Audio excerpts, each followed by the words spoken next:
saw you had an espresso martini. Are Yeah. you a girl now? Well, I mean, it was already pre-mixed. It was already I mean, when you get there, they don't want to work too much, so they have stuff ready to go. They have uh, different cocktails you wouldn't expect on tap. Oh, nice. They had espresso martini on tap. Well, there was an old fashioned on tap.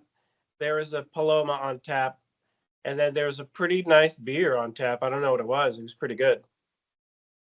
I think he has a hookup from a local brewery, and it's a guy I know. He has a pub in his backyard. That's cool. I want a pub in my back. There's a couple of places down the street. This guy, we were brewing beer when we were like in not high school, but a little after high school. My friend was doing it, and we taught this guy down the street how to do it, and then he ended up really doing it, and now he has this whole entire thing called the town I live in beer company, and it's like the most popular place in town. People come from all over like New England to see it and stuff. And it's like a microbrewery. He blends it with like like fruit and stuff. So it's like barely beer. You barely taste the beer. It's like so they do all these like tea infused beers and stuff. But yeah, it's cool. Did you like Yeah. it? Oh yeah, it's really good. Close to me, there's a brewery which was tiny, but now is worldwide. I think. I mean, it's Yeah. Firestone Walker. They make 805. Okay. That's I think I've really heard of it. close to where I live. I mean, that's my 805 is the phone number area code, and that's where the number comes from. My phone number is 805, and it has been Oh yeah. since I was a kid. It starts with 805. You don't give Yep. up the rest, obviously, but I'm but familiar with that the that's a area code. local. It's a local thing. But if you go to the Firestone Walker restaurant in Buellton, California, where they filmed parts of Sideways, the movie, Oh, um, yeah, there's a lot of wineries and wine tasting places, but yeah. there's also Firestone Walker headquarters, and the restaurant isn't open late. It's Hmm. kind of more of a sampler. They do serve food, but they don't. They close pretty early. For Yeah. a restaurant, they close pretty early. I think they close like at 5 or 6, something like that. Solvang was like that. When I went to Solvang, it was like all these like little boutiquey. You go in there, and if you're a member, which person I knew was a member, you could sample the varieties of wine they had, and you take home a bottle. You're supposed to like kind of buy a bottle or two just to be nice. Mhm. And but yeah, we went around and we went into one place in Solvang. It's almost like a Western saloon. Mhm. It's not like the place that we went to, but it is kind of like that, but it's a little smaller. Ceilings are really low and old wood, but it seriously felt like I'm like, oh, definitely something has been shot here before, a commercial or like it felt like a movie set, like I walked into the Prancing Pony or something. It was really cool. It was like it looked like Jeff Bridges, who I supposedly lives by there, would Yeah, walk in any second. You know what I mean? So yeah. Jeff Bridges does play with his band at the Maverick. I've oh never caught wow, that's right. I've never caught him there, but I've seen the posters on the wall. Yeah. Jeff Bridges, and I can't remember the name of his band. And it sells out like that. I actually tried to get tickets, but there's only like it's like 40 people. That's it. It's such a Wow. small place that I think there's only 40 tickets. Yeah, Maybe there's I 50, that maybe place there's is 60, small. That place is but yeah, small. that place isn't zoned for anything I more than can't 50 even people imagine a probably. band in there. That's crazy. Yeah, it's a tiny. I mean, that's probably how he Jeez. liked it. He doesn't want to play stadiums. He just wants to play the Maverick, you know. We had the funniest experience though going there. Mhm. You and I have the timing of like I don't know, it's really funny. Like the timing is really good. Yeah, we went, excuse me. We went in and at right before a wedding came in And so when John and I walked in, they're like, surprise, or something like that. And I was like, oh, They thought we were yeah, they thought we were part of the wedding party when we weren't. yeah. We just yeah, And then that was we're like, huh? Yeah, funny. that was so good. That was a cool place. That place is cool. And what's near it is even cooler. Well, the Maverick's one of the few bars in the area that actually stays open super late. So Is it really? Is it open so late? I didn't know that. they probably didn't have too many options. Where do we go No, there? no, You there's know? like nothing down there really except that. It looks like it's in the middle of nowhere. You know what I mean? It's got that Italian restaurant next to it though. I want to next time try that. But wow. Anyway, But what's been on your uh, mind? How's it I was going? going to say Firestone Walker. I did, I've been there multiple times and I sampled stuff, and their higher alcohol content stuff, like they have their beer in they'll have it in a wine barrel and it tastes different. They'll have it in a whiskey barrel, a rum barrel, this and that. And Hmm, the whiskey barrel beer was really good. Like it was super good. But that's they only serve one tiny glass and you can't have a second glass wow. because they don't want people getting drunk. Because Oh wow. it is on the higher content. I had a whiskey that was all right. So I was at a fancy dinner, a Thanksgiving at the Harvard Club, which is like a super famous, could only get in if you're a Harvard graduate or whatever. And somehow, Nixie, is that Nixie? Here's Nixie. She's Oh, look, interested in what's everybody. going on. Hi. Yeah, she recognizes you. Hi, When Nixie. I'm editing the podcast, she'll be like, "What's that?" That's Brandon. Hi, see my finger? Eeh. Hello. Brandon. Hello. Mm. Oh boy. How big is she? She's getting kind of big. Yeah, I'm keeping her inside for like a week straight because she got a couple fleas. So I'm trying to get all these fleas off of her. I'm afraid. My So I cat, I gave her a kept flea inside. bath and I've been combing her, and she has a lot less now, but I think there's a few stubborn ones. And I got the medicine behind the head thing and everything. I got the flea collar and everything. But the Mm-hmm. stubborn ones, man, you Hard to have to get. I have to like hold her in the bath for 10 Tough. minutes to force the stubborn ones to let go. Oh, it's torture. Those And things are she will bad. scratch me. I can't hold her in the tub longer than 10 seconds. She No. scratches. And so at least I warmed up. I mean, it was lukewarm water, but I filled it way before I brought her in. Like the rushing water, she's scared of that, really scared of that. So as Wow. long as she doesn't know it's for her, she was calm this time. She was a lot calmer. Nice. But yeah, you drinking a Smelsius? Yeah, drinking Schmelsius.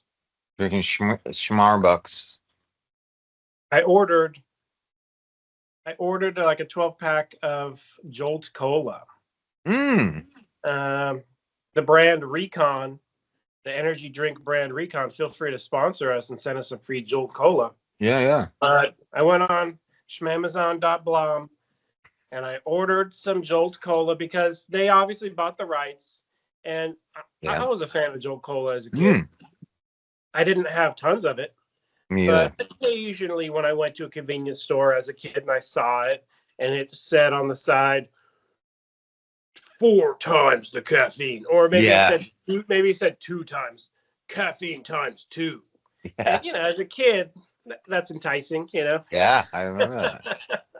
So I had a couple of Jolt Colas. That was like a danger. Don't have Jolt Cola. That's dangerous Yes. stuff. I was afraid of it. Yeah, I remember being like I afraid never of it. had two back to back. I only had one Jolt Cola at a time, separated by months or years. It was Yeah. a pretty rare scenario where I get it. I never bought a 6 pack in my life. So this is the first 12 pack I'm buying, and I'm glad Recon brought it back because a lot of companies will buy it and they just will kill it or whatever, or Yeah, it's no one will true. buy it.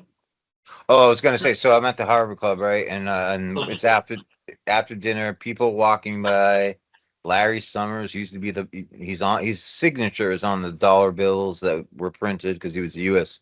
Secretary of the Treasury. So he walks by, this person's walking by, whatever. And we have a table of like 13. You grab a 20 and you ask him to sign it. He's like, my signature's already on it. No, but he walked by me and stuff. Whatever, who cares? He's like the only person I really recognize. But at the end of the dinner, my stepmom was leaning up against, like, there's like a kind of a library study area, and she's leaning up against, and she has like this little like glass, like a whiskey glass or something, not a shot glass, but a little double of that, right? And she's like, here, have the rest of it. I'm like, what is it? And she's like, oh, it's just some whiskey, and it's like a little bit left. There's like maybe a shot left of it, right? And Mhm. I look at it, I'm like, oh, I smell it. And I'm like, oh, wow, there's a little cherry smell to it. I'm like, oh, wow. And I drink it. And I'm like, oh, it's pretty good, actually. Wow, strong, strong. And she's like, yeah. She's like, yeah, it's on the menu here. And she pointed at the menu, and it was the most expensive thing that you could have gotten on on the Harvard Club menu. So it was, Mhm. I looked at the price, $495 for that glass of it, because it was soaked, like you said. And Mhm. I think it was not bourbon, but it was like cherry wood type of thing, and like cherries had been in there or something, and so it like kind of seeped into the wood, and it gave that bourbon a certain type of flavor. It's really Mhm. old, and they only had some certain amount of barrels of it, and so that's why it was so expensive, I guess. But that was Yeah. probably Well, the most expensive thing. I tried to get that like bourbon barrel beer a second time, but it was the flavor of the week. Like Wow. they never brought it back ever. They had different varieties, similar names, but the thing about Firestone Walker, they'll just have that specialty batch. It's kind Yep. of like an ice cream shop, and they never have it ever again. Yeah. So I've never Yeah. had that exact one ever again. I should have bought a bottle, and I have bought a couple of the bottles, but every time I taste it, it's nothing like the whiskey barrel, whatever. It Really. was really good. Did you see the Kubrick box set that came out? It's Oh, six I heard hundred about it. dollars. I heard about it. It includes like a cinematic version of The Shining and The Clockwork Orange or something, or Yeah, I think. A UK version. Yep. And And then they like, say the UK versions they're cut short. Why would I want a cut short version? I know, I don't know. Maybe it's just like everything they have for Kubrick all in Yeah. one thing. I went to buy it, and it's $600. But Uh, it's so much stuff, man. If you really love Kubrick, that is, I mean, and like the extras on it alone, and the commentaries, and all the, I mean, it's so many, like the discs. I know I didn't even get to like really look at the description much, but mhm. I just knew too rich for my blood at this point. I mean, if I see it on sale secondhand, I'll consider it. Yeah, That's how I get most of my stuff. I do have the Kubrick DVD collection, not even Blu-ray, just the DVD. that's It's good. fine. It's fine for me. I don't Yeah. need. Did you see that? I think this is going to happen to like all media is physical media, but and I think it's going to happen to books. I think it's definitely happening to music. But PlayStation announced, like, if you bought a digital version of a game back Mhm. in whenever, they're deleting it, and Well, there's that's just how nothing people can streaming do about it. contracts work. That's just how streaming contracts work. Yep, Like, I'm hoping that I can sell my movie to Tubi for yep, streaming licensing, and they're just gonna license it for 1 year at a a time. year or so. Yeah. So I'm gonna sell 1 year to Tubi. Hopefully, that's my hope. Tubi's gonna say, "Eh, we're good," and I'll say, "Hey, what about this UFO documentary? It's the worst thing I've ever seen in my life. It's a YouTube video, and you said yes to I that. know, This I is a know. million times better than that." And then Seriously. they'll say, try someone else. But there's new ones popping up all the time. I already see a Tubi copy. There's already a Tubi copycat streaming service. I can't remember what it's Wow, called really? because they all have these dumb names. Yeah. Schlooby, Ruby, Pl- Dooby. I don't even Pluto know what it's TV. called. Pluto TV is one of them, I think. Oh yeah, Pluto TV. What I liked Pluto TV when it Me first came too. out, but I don't like it right now because when you go to the Pluto TV, it'll start playing whatsoever's That live. that's true. They That's force a true. live show on you, and then I'll say, hey, I want to see season 2, episode 5. They'll be like, nope, We're playing episode 9 right now. You're Oh, out of luck. really? And I noticed Pluto TV. No offense to Pluto TV, maybe they fixed it. But a couple months ago, I was looking for a specific Star Trek episode. Now, I'm not even into Star Trek, No. but when you finish one show, you're like, "What next?" So Yeah. I was watching, I think, Deep Space Nine of all things. I They have like some Quark. great I like Quark. episodes. I think Quark is pretty funny. Yes. So I'm Yes. looking for the next season, and they don't have it.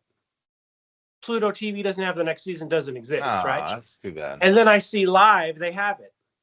So they're playing the next season live, and you can't What? pause it or anything. And then when I go to look for it, they don't have it in their Oh, catalog. that's too bad. So So they're they showing it. have it, they're just hiding it. And Right. it's a bit of a glitch, and that kind of sucks, but it is what it is. I do love Tubi. I found I don't know, when I first got like, I don't know, a couple years ago, whatever it was, I loved it. I was like, wow, like there's stuff on here that you would never find on Netflix. Like it's just like, wow, what else do they have? And I recently came back to it and to watch Deadbeat at Dawn. And I was like, wow, they have like so much stuff. You said they had The Prisoner on there and stuff like that at one point. From time to time, they'll have Max Headroom, and it'll only Max last Headroom? for like 6 months or a year or whatever. So they do have to buy the licensing from somebody. That's true. Like even going online, no one's sure who owns Max Headroom. Like that's kind of a Really? big deal. I mean, You think someone's making bank off of it some way somehow. someone So someone is? does own it, but it's either under dispute or it's kind of loosey goosey. I Huh. mean, shoot, I'll take over the rights if nobody wants it. I know. Wow. So That's kind it's of one of those interesting. up in the air things. Yeah, that happens Like I could sometimes. make 1,000 Max Headroom T-shirts, probably no one would care. So Yep. that's kind of a big loophole. No one caring. Wow. Yeah. It's kind of, well, I don't know. I mean, but you look around at watch Max Headroom, you look at around at the culture we have now, it's like, wow. I mean, like artificial art entity avatars talking the news and doing live streams and stuff like that happens everywhere, making money, like AI, this and that. Like I'm such a big fan of Max Headroom. I have right behind me Max Oh Headroom yeah. placard. See, this is a Max Headroom cardboard placard from the production, Wow. from the actual TV show. No This way. is this is what they would have like on the parking spot. Oh To the people wow. who worked on Max Headroom, this would be on the parking spot. This is an official 1987 parking spot Max Headroom placard. Cool. And I bought it with a Max Headroom script, right? So I Yep. thought it was a reproduction script. You know how everyone sells a copy of a script? Like, first of That all, they it's print the easiest thing in the world to make a copy of is a piece of paper. or So I PDF, yeah. assumed it was a reproduction. I Right. got an original Max Headroom script Whoa, from really? someone who actually worked on the show, and this is their parking spot placard. That is They took amazing. some strips, they took the placard. Everyone gets a souvenir when they work on the show. Yeah. So I got the placard, Pretty and I have an original script, and it's one of my favorite episodes. On top of that, no way. Wow. like I would like to get it signed if I ever see anyone from the show.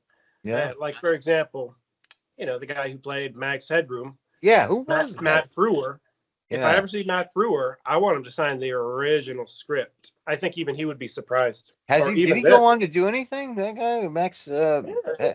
anything other than Max Headroom? He's done a lot of things. I mean, Has he? he's been on The Magicians. He's been on Oh, Star really? Trek. He was on Star Trek: The Next Generation. Huh. Oh, he On plays Star Trek? Quark? No. The Oh, Next Generation with Picard. oh, that one. Yeah. On Next Generation, Q, maybe? Matt Brewer played a time traveler. No, not Q. Oh, okay. He played a time traveler character, and of all things, he Wow. played like a con artist, scammer time traveler. No way. So what happened was, and I can spoil it. Who cares, right? Go watch the episode on Yeah. Tubi. Actually, it's on Pluto TV. So go watch the episode on Pluto TV. You have to look it up what episode it is. I don't know. Hmm. I can look it up. Matt Frewer, Star Trek episode. He's only in like 2 episodes, maybe 1. He plays a character in the episode A Matter of Time. Oh wow. It Oh, I get it. is Matter, like matter and time. Got it. it's a time travel themed episode. Smart. Let's see. It's season 5, episode 9, The Next Generation. So I can just Okay. tell you what happens. I'll spoil the end. Who cares? Yeah. He claims he's a time traveler investigating, Jean-Luc Picard's Enterprise, their ancient technology of the Enterprise. He claims he's from the super distant future, and that he's just researching history. And oh yeah, so there's always a conundrum where the Enterprise sees a planet and they help them out. Like it's a low tech planet. They need help with global warming or something. Mm-hmm. And Jean-Luc Picard's like, yeah, let's just hook them up. Let's just fix their cloud system, whatever. Let's fix Make their it volcano, so. Yeah. whatever their planet's problems are, just fix it, whatever. And then the time traveler says, oh, do what you got to do. And then Jean-Luc's like, hey, you're a history expert from the future. What happened? What happened? Ah. Should I help him or should I not help him? Right. And he says, no matter what I say, you're going to do what you're going to do. Don't worry about it. And then he helps them and fixes it, and then everything's fine, blah blah blah. But throughout the whole Okay. episode, this character played by Matt Frewer also played Max Headroom, and he played AKA. Edison Carter, and he played Hmm. a character on The Magicians, actually. Who though? Like I'm trying to think which guy. On The Must Magicians, have been a teacher. he played like a magical character called the Binder. Okay. I'll keep it in mind because I'm gonna watch that again. There's like a binder/book scenario where he's like a talking book. He's a talking binder. Oh, that guy. Okay. Oh, okay. He played the voice. That's pretty cool. Well, he's not just a voice. Oh, it's not. He's a guy. Oh. He plays like the binder is a person. You have to watch the show. Okay, I'll watch it. Yeah, but that has to do with like binding demons too. Like a lot of magicians talk about. Interesting, yeah. You know. So on the Star Trek episode, A Matter of Time, he steals from the Enterprise. He'll like steal a tricorder. He'll steal Oh no, a you can't do that. He's stealing all these things. They're gonna know. And his gimmick was he was going to steal them and then go back to the past and pass them off as his inventions. Oh wow. Okay, I thought it's because selling. the actual fact is his character is not from the future. His character is from the past. Whoa. So what happened was someone from the distant future visited the ancient past, and it happened to be this character's past. And this character stole the time machine. Oh. And stole the guy's clothes and went to the future pretending to be from the distant future. Wow. It's kind of a confusing plot. No, that's cool. That's It's cool. pretty funny. It's a pretty funny episode. And they That's catch the him next at the end. generation too. You said. And they're like, we're gonna take you to the time cops. That's against time laws or what? Like it doesn't even make any sense because what do they know Are there about time laws? cops in there? I wonder if like because it's a very like I think somebody explained it to me. It's like it's the UN in space. You know, like that's what Gene Roddenberry like envisioned was. And Gene Roddenberry, by the way, and this is one of the topics I wanted to bring up, heavily influenced by Theosophy. Did you know that? Oh no. Yep, and George Lucas, and you can see that because you know we think we touched on it last time a little bit. Heavily influenced by Theosophy Joseph goes in Campbell. many directions. It goes in many directions, and so I could see George Lucas being inspired by it. Yeah. Yep, and one I failed to mention because it's so obvious, and I just failed to mention it. It's the Wizard of Oz, like Frank Baum. And like Wizard of Oz is like one of the first color movies, if not the first, right? And like just a watershed moment in all of movies. And the guy that wrote it, Frank Baum, was trying to put like basically it was like Narnia, but before Narnia, children's book, but it's 100% instilled with a philosophy, theosophy principles. If you read it, that's interesting yes, because Richard Garriott, Lord British. Yep. Who I got to meet him once. I met him at the first Dragon convention of the UDIC, the Ultima Dragons internet chapter, but it's evolved. Now it's just called the Ultima Dragons. But I got to meet him at the first ever Dragons convention. To be honest, there's only been one. There's never been a second one. Only one.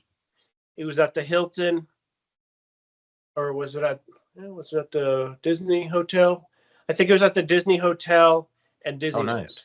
or the Cool. Hilton at Disneyland, something like that. And we were there, but we also went to Disneyland because you don't want to waste an opportunity to also go to Disneyland. So we spent a number of time at the convention, but we also bounced and went to Disneyland because it's Disneyland. I mean, how can you not want to go there? Absolutely. But I got to meet Lord British. He's a nice guy. He's definitely a nice guy. He's an articulate guy. He's a very aware. He's very billionaire or multi-millionaire at least, right? Yeah, he's a super multi-millionaire, and he's obsessed with Wizard of Oz. Really? He has a shelf like dedicated to Wizard of Oz. Wow. He has like multiple first editions of the book. I'm sure. He has everything. We're talking probably the most expensive stuff you can get connected to Wizard of Oz. Whoa. And he said he was inspired by Dungeons and Dragons and Wizard of Oz when he created his first game. So in his game, there are Ultima, there's an avatar, the main character. And Gary actually invented the term avatar concerning video games. He obviously got it from the Hinduism, or the Indian religion. I think it's Hinduism. Yeah. They use the word avatar as an ascended being. Kalki and all that, yeah. But before Ultima, no video game used avatar. They didn't use that term, period. Right. I was going to say the main character's title was Avatar. That's and right. A lot of players, Shroud of the Avatar. A lot of players confused his name as Avatar, and even separated from that, people who saw the game knew nothing about it. They're like, "Oh, pick your avatar," and then the term became an industry term for video games. Now, in every game you play, pick your avatar. So that's where it started. In Ultima, you're a human who goes to another planet, and you're literally an avatar. You're like it's super being that can help them with their problems. And he probably got some of those philosophies and religious pieces of information, images and stuff, perhaps beyond Wizard of Oz, but from Akala Beth is from isn't that Akala Beth is Tolkien? Well, Akala Beth, I mean, he's definitely a fan of Dungeons and Dragons, Lord of the Rings, most definitely. He could have definitely got it from Lord of the Rings. He's never admitted that. But if you say so, I'll take your word for it. No, most definitely. No, it definitely. He claimed it represents AKA La Beth. That's what he claims. Really? Also known as La Beth. That's what he claims. Oh, there's no H in it? It's AKA LABETH. No, there's no H. Oh, okay. Maybe he's right. But it could be a play on words. It could be. That's interesting. So I just Googled right now, Theosophy, Wizard of Oz, and check this out. The Theosophical Society of America, still around. And a big pop-up, The Wizard of Oz, Archetypes and Metaphysics, The Wizard of Oz. And it's a scholarly article, and it says the spiritual, there's like several articles in here. The Wizard of Oz is morally, ethically, spiritually, physically, positively, and absolutely true, unquote. That is, it expresses the archetypal truths of the inner reality. It can be read as a coherent allegory of our quest for enlightenment, love, service, and return to a true home, an archetypal American myth. In this quest, following J.R. Tolkien's pattern of the three and back there and back again, expressing the ideals that motivated several members of his family. Wow, it's influenced by Tolkien. I'm sure Lewis too, including his mother-in-law, yada yada yada. The author of the Oz was a member of the Theosophical Society and referred explicitly to theosophy in the newspaper. And AI told me, that there's like a rainbow bridge. Want to go where the rainbow ends? The Rainbow Bridge, Dorothy's journey over the rainbow, mirrors the esoteric Rainbow Bridge, which is in Scientology too. The Atanakakara, connecting the earthly realm to the higher dimensions. Archetypes of the soul. Dorothy, door means like Dumbledore and door. I forget exactly what that means, but it means like um the individual soul moving through life. Scarecrow is I mean, he's not only the farmers of it, you can look at it at different levels. He's the farmers during the Great Depression because it was dried up and they were poor, and so was the Tin Man. Right? Mhm. Scarecrow represented he doesn't have a brain, so he doesn't have the intellectual faculties that you need to develop into a evolved human being. Tin Mhm. Man, what does he miss? Compassion, heart. He doesn't have the heart. So it's your intellect and your emotions, your thoughts and your emotions and your actions that you need to have in a line with God. Um, and the man, compassionate emotions and empathy. Cowardly lion. He's the one. He need courage, action. So your actions, you have to act, but he won't act because he's so afraid, right? And willing to face challenges. The illusion of the gurus. That's what they would always talk about. The wizard represents the false external authority, probably in their minds, in the theosophical minds, the church. Um, Theosophy emphasizes that true power and divinity come from within rather than relying on external religious political saviors. And I was talking to just in DMs with this guy Christopher Knowles about this because he knows so much and of the Secret Sun blog spot, and he just I think he's off base with some things, but he at least does like he has this memory of like he's way older than not way older than me, but like I'd say about 20 years older than me. But he's written many books, been on many a podcast, and has an amazing blog spot now, Substack. But he occasionally does videos, and luckily, like he responds to me once in a while, my stupid questions. But he has written on it, and he said that like sci-fi, and there hasn't been even the Matrix you can see in that light. Well, actually, Matrix very Gnostic point of view, Gnostic Christianity in particular, and but theosophical. There's so many like he's saying writers and sci-fi people, and Avery was saying this too, that they need to get away from that theosophical model of like, oh, everything is spiritual. Like, go to some kind of a different sort of like worldview. You know what I mean? Hopefully, you'll be doing that in your film. Maybe I don't Well, know. It's not a theosophical allegory, is it? in my film, I'm inspired by Max Headroom. I'm inspired by Blade Runner, Clockwork Orange. Yes. My movie is purely to bring the future to today on a screen on a level where I'm trying to make it realistic, yet there's going to be comedy. It's going to be not slapstick comedy. Right. It's not going to be physical comedy. It's not even going to be Hollywood comedy. It's not going to be normal comedy. It's going to be the tiny, tiny, tiny, tiny, tiny stuff. It's not going to be British humor by any Right. means. It's Well, not going to you're be not that subtle. British. It's not going to be as subtle as British humor. But I mean, we'll see. We'll see what it is. I mean, Yeah. you know how there's some funny stuff in The Fifth Element, for example. Oh, that's I mean, true. Oh, I you don't see. think of The Fifth Element as a comedy, but there's a lot of comedic scenes. There's tons of comedy in that movie. You know, Absolutely. Absolutely. That's people great. say that that radio, the Ruby Rod radio guy, that he Oh, kind yeah. of foreshadowed modern day streamers. Oh my God. I can see that. Like Yes. everywhere he goes, there's a camera, and That's so he's true. just doing his radio show with like a tiny microphone.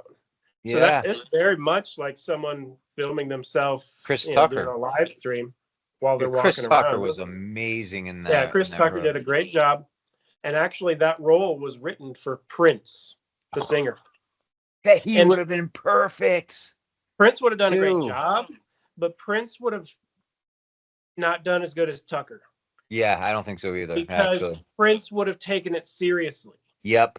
Yep. Prince would have played it straight. He would have played it serious. I Hard don't to think work with. I don't think Prince would have been a comedic, super uh, Uh, this character that Chris Tucker was. You know, right. He tried it with the Joker. I mean, look at you ever see his Batman soundtrack for the first Batman, and he I did a mean, video for it and stuff. And he's like got Uh, half Joker and half Batman as his yeah, face, which was yeah. kind of Prince neat. was obsessed with Batman. He loved it. He basically begged to do it, and his song is in the movie. You know, Yeah. when the Joker's goons play the boombox, that is Yeah. the Prince original song. Yeah. But you notice they didn't have much Prince other than that No, they one didn't really. It was the other. in the It whole was Joe. movie. Was it But because Zimmer? Was it Danny Hans Zimmer? Elfman did the amazing I soundtrack. want to say who? Yes, Hans Zimmer did what the Blade Runner recently too, and that Yeah. and but like you recently shared Mojo, like almost like a poster of Mojo, your Well, character. You gave him a last name and you said the year where he's from. well, I've changed it already 3 times. Like Have you? Mojo, Mojo was originally Mojo, but Mojo is Right. too generic in the fact that 1,000 people use the name. Yeah, yeah, yeah. Famous people use it. Non-famous people use it. It's too Austin generic. I Powers. had to solidify it as my character, not some other character. And Yeah. so his name is Mojo. Mojo. Yeah. Mouxjo, which could be pronounced as Mojo. Let's face it, Mojous was already taken. So I had to do Mouxjo, and I kind of like that better. I think Yeah. written it looks better. So Yeah. his name is Mojo Athax. Aphax, huh? Athax. Okay. Aethax. I just really like the name A Athax. lot of vowels. AE. I like the AE. I can use that AE symbol if I It's wanted a to. yeah, ether. I, That means I was aether just or looking for the spirit. most futuristic sounding last name. Afax. That's super. I mean, to me, Yeah, it that's is. that's that's the coolest last name I've ever It come very up with. much is. It kind of like because I think ether, which Mhm. is like back in the day was the concept of like the higher realm, like on the even if you're into, you've read the occult books and stuff. The ether was an Aether ether, Mhm. and it was like the spiritual astral realm, I guess you would Mhm. say. So I thought about that, and I thought about shadow. If so, it just mercurialness of it, like it's like somebody who's fast. It Mhm. reminds me of somebody like fax, and then fax I think means fast. You know what I mean? Well, Athax. I just like the axe. I like the Yeah, HAX at the end. Hacks. Athax. yeah, yeah, yeah. Athax. It's Uh, futuristic. Like I mean, the yeah, Mojo Athax. He lives in the year 2127, but he originally was going to be from 2125 and then 2126. But the movie keeps getting pushed back. yeah. Um, I am going to call somebody today. I don't know if they're going to answer, but they want to be in the movie. Oh, good. And I haven't put out the casting call yet. So if you really want to be in the movie, I haven't put out the casting call yet. I'm going to put out the casting call pretty much with beginners and college students and sure, full grown adults. I mean, you could be 50, 60, 70, 80 years old for all I care. I want some characters that are willing to be streamed on Pluto TV, Tubi, whatever the case. And you Hmm. can't say, oh, I'm too shy, I'm too camera shy. Right. Because if you're too camera shy, I'm not going to pull the movie for anyone. Like, I don't care if I get threatening emails, you better pull the movie. It's a piece of art that once done, Yeah. it'd be like if the model who posed for the Mona Lisa was like, you know what, I'm too shy, take that out of the galleries. I don't want my face. I don't want my face. Well, I'm not Da comparing my movie to Vinci. the Mona Lisa, the masterpiece, but It's not even to his best me, work. It's it represents 3 years tiny. of work, Yeah. a lot of hard work. And I, so I'm still working on the details. Like, for example, I want Mojo to exist in a futuristic city, and I'm going to Japan. Nothing more futuristic than that. People will That's say, very "Oh, cool. what about Hong Kong?" Now, Hong Kong is Oh probably yeah. even more futuristic. Do we Okay, think so?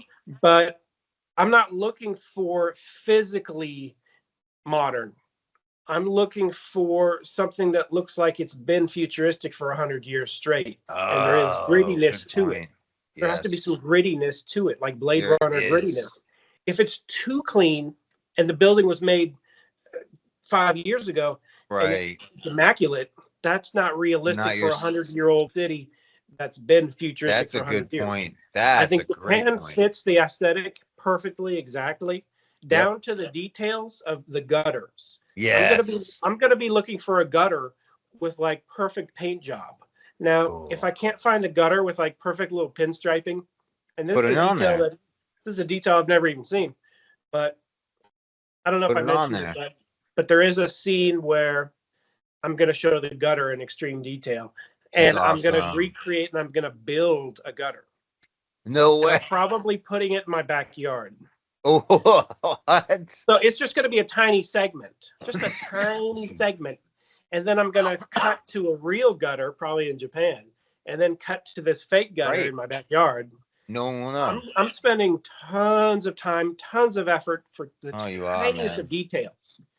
And Yeah, I I'm wish just you had a like fan. people to help you, you know what I mean? But also like you It's got to okay. stay It's true to okay. your vision. You got to stay true to your vision, and having more people more involved gets too many cooks in the kitchen. You get even me, I feel like I'm stepping away. Like I don't even want to like recommend something like you know what I mean? I want you to just do your thing. Like Mhm. sometimes I'll be like, "Oh, what about that?" Like, you know, but like I'm very careful with that. Like I'm not I Yeah, just I've want to had step someone away. say, why don't you remake Akira?" I'm not going to remake some famous thing. My People are thing is so my dumb, thing is so its own thing. unoriginal. That's so While I'm unoriginal. inspired by Blade Runner, I'm not going to copy anything Yeah. in Blade Runner whatsoever. I'm just It's going to be inspired by the vibe of Blade Runner. yes. No Yes. copying of anything. And Max Headroom, for the longest time, I didn't want to put a AI Max Headroom in the movie, but I'm too big of a fan of Max Headroom. So there has to be an homage to Max. Most definitely, I'm going to have a Max type AI that doesn't look like Max. It might be, it might be this guy. I might be putting I Pyramar. might be putting Pyramar in the movie. I don't know, but Hey I'm gonna buddy. be definitely putting something. Putting some character. Here's Hey, Pyramar. hey buddy. Look at He him. has Oh yeah. he has a He's nice good like shape. I spent a lot of time on Pyramar. He's He is, awesome. I did make an animation using AI for the For the intro on intro. Pyramar, I love but it. Can for I ask you example, something just real sure. quick before you get real quick? I've always wanted, and it always slips from my mind. Do you remember the first episode of Pyramidical you did? I think it was, and you're like, oh, you wake up and you're like, who are you? I'm Pyramar. What? How? I think I maybe I asked you, but what? Whose voice is that? And how'd you get that voice? Oh, that's my voice. Is it I okay? used a voice changer program, Ah, I see. and the voice Okay. changer program, um, it didn't work so great, and so you can hear my real voice and the fake voice. It plays both at the same time. Like you're supposed to have one or the other, not both. But this voice program somehow mixes your real voice and then creates a fake voice. And to It's separate the two, interesting. I couldn't figure it out. It came But out cool. so that's why I put an echo on there to make it All right. extra different. But that's my voice. And All right. I didn't want my movie to have just my voice 100 times. I don't want to be the That's a good Murphy point. of voice actors. I want it to be different human beings Should be. participating in this movie because I don't want the Yeah. credit. I don't want the credits to just be me, me, me, No, me, me. that's the yeah. The movie's No, not just about me, me, me. it shouldn't be. I want to have. Who knows? Someone Movies might be a kind of are a stubborn. collaboration. Like even Francis Ford Coppola, I watched Megalopolis, Mhm. the which I was looking forward to because the script leaked before, and I read it, and I was like, wow, this is an amazing video. Like he put all his money into it. I watched a thing, right, and they were at. It's called all right. This movie, it's a documentary about the making of Megalopolis. So they Mhm. follow Francis Ford Coppola around with Shia LaBeouf and Audrey Plaza and all these people who are in it and stuff. And you get to see his directing, and they go behind the scenes and they talk to like George Lucas and Steven Spielberg and all these great directors and stuff. And they say, he's in George Lucas. He goes, oh, so what do you hear? He's like, yeah, well, he's like, I don't. He was talking to one of the actors. He's like, yeah, well, I guess I'm doing a project where Francis Ford Coppola is putting up $125 million of his own money to fund this Uh, film. And George Lucas goes, oh, that's how I met him too. And it cuts to George Lucas on the set of Apocalypse Now, which Francis Ford Coppola sank his own money into Mhm. a bunch of it and took a bunch of risks and like Yeah. and all that stuff. And it's a brilliant. Have you ever seen Apocalypse Now? Of Marlon course, I've seen Brando. it a couple times. Okay, Very, very famous movie. amazing, amazing. But he like man, I have a lot of respect for Coppola or Coppola or whatever. On like you see him and like Shia LaBeouf is like really intensely taking it and you really wants to challenge. He's like, well, what if I move over here? And I do this and like no, because the situation there, he just lost his mom, right? So like he's doing that, and like Shia LaBeouf's being shot, and like he's like, you okay? You're the director then. Okay, okay, okay. I'll just and then this Well, guy is really good. I didn't like one comment Shia made. Someone asked him, "What do you think about the movie? Did you like it?" Talking about Megalopolis, Yeah, and he's like, "Eh." And first of all, there's a great scene with Shia with the hat. You know that hat scene? I'm trying to think. I saw it once. I didn't see the It's like. the best scene in the whole movie. The hat scene to me is the Is best it scene in the entire movie. what movie? Just spoil it. Just tell us. Megalopolis. No, but the hat. Yeah. Shia takes his hat off and he like throws it, and then all of his people behind him that are following him take their hat off and throw it exactly like that. Oh, It's a okay. very cinematic scene. It's very cinematic. It's not a copy of anything. If it's a copy of something, it's probably a black and white movie I've never seen. Yeah. But it's a very Fred Astaire type move. Okay. It's a very cinematic. It's a cool scene.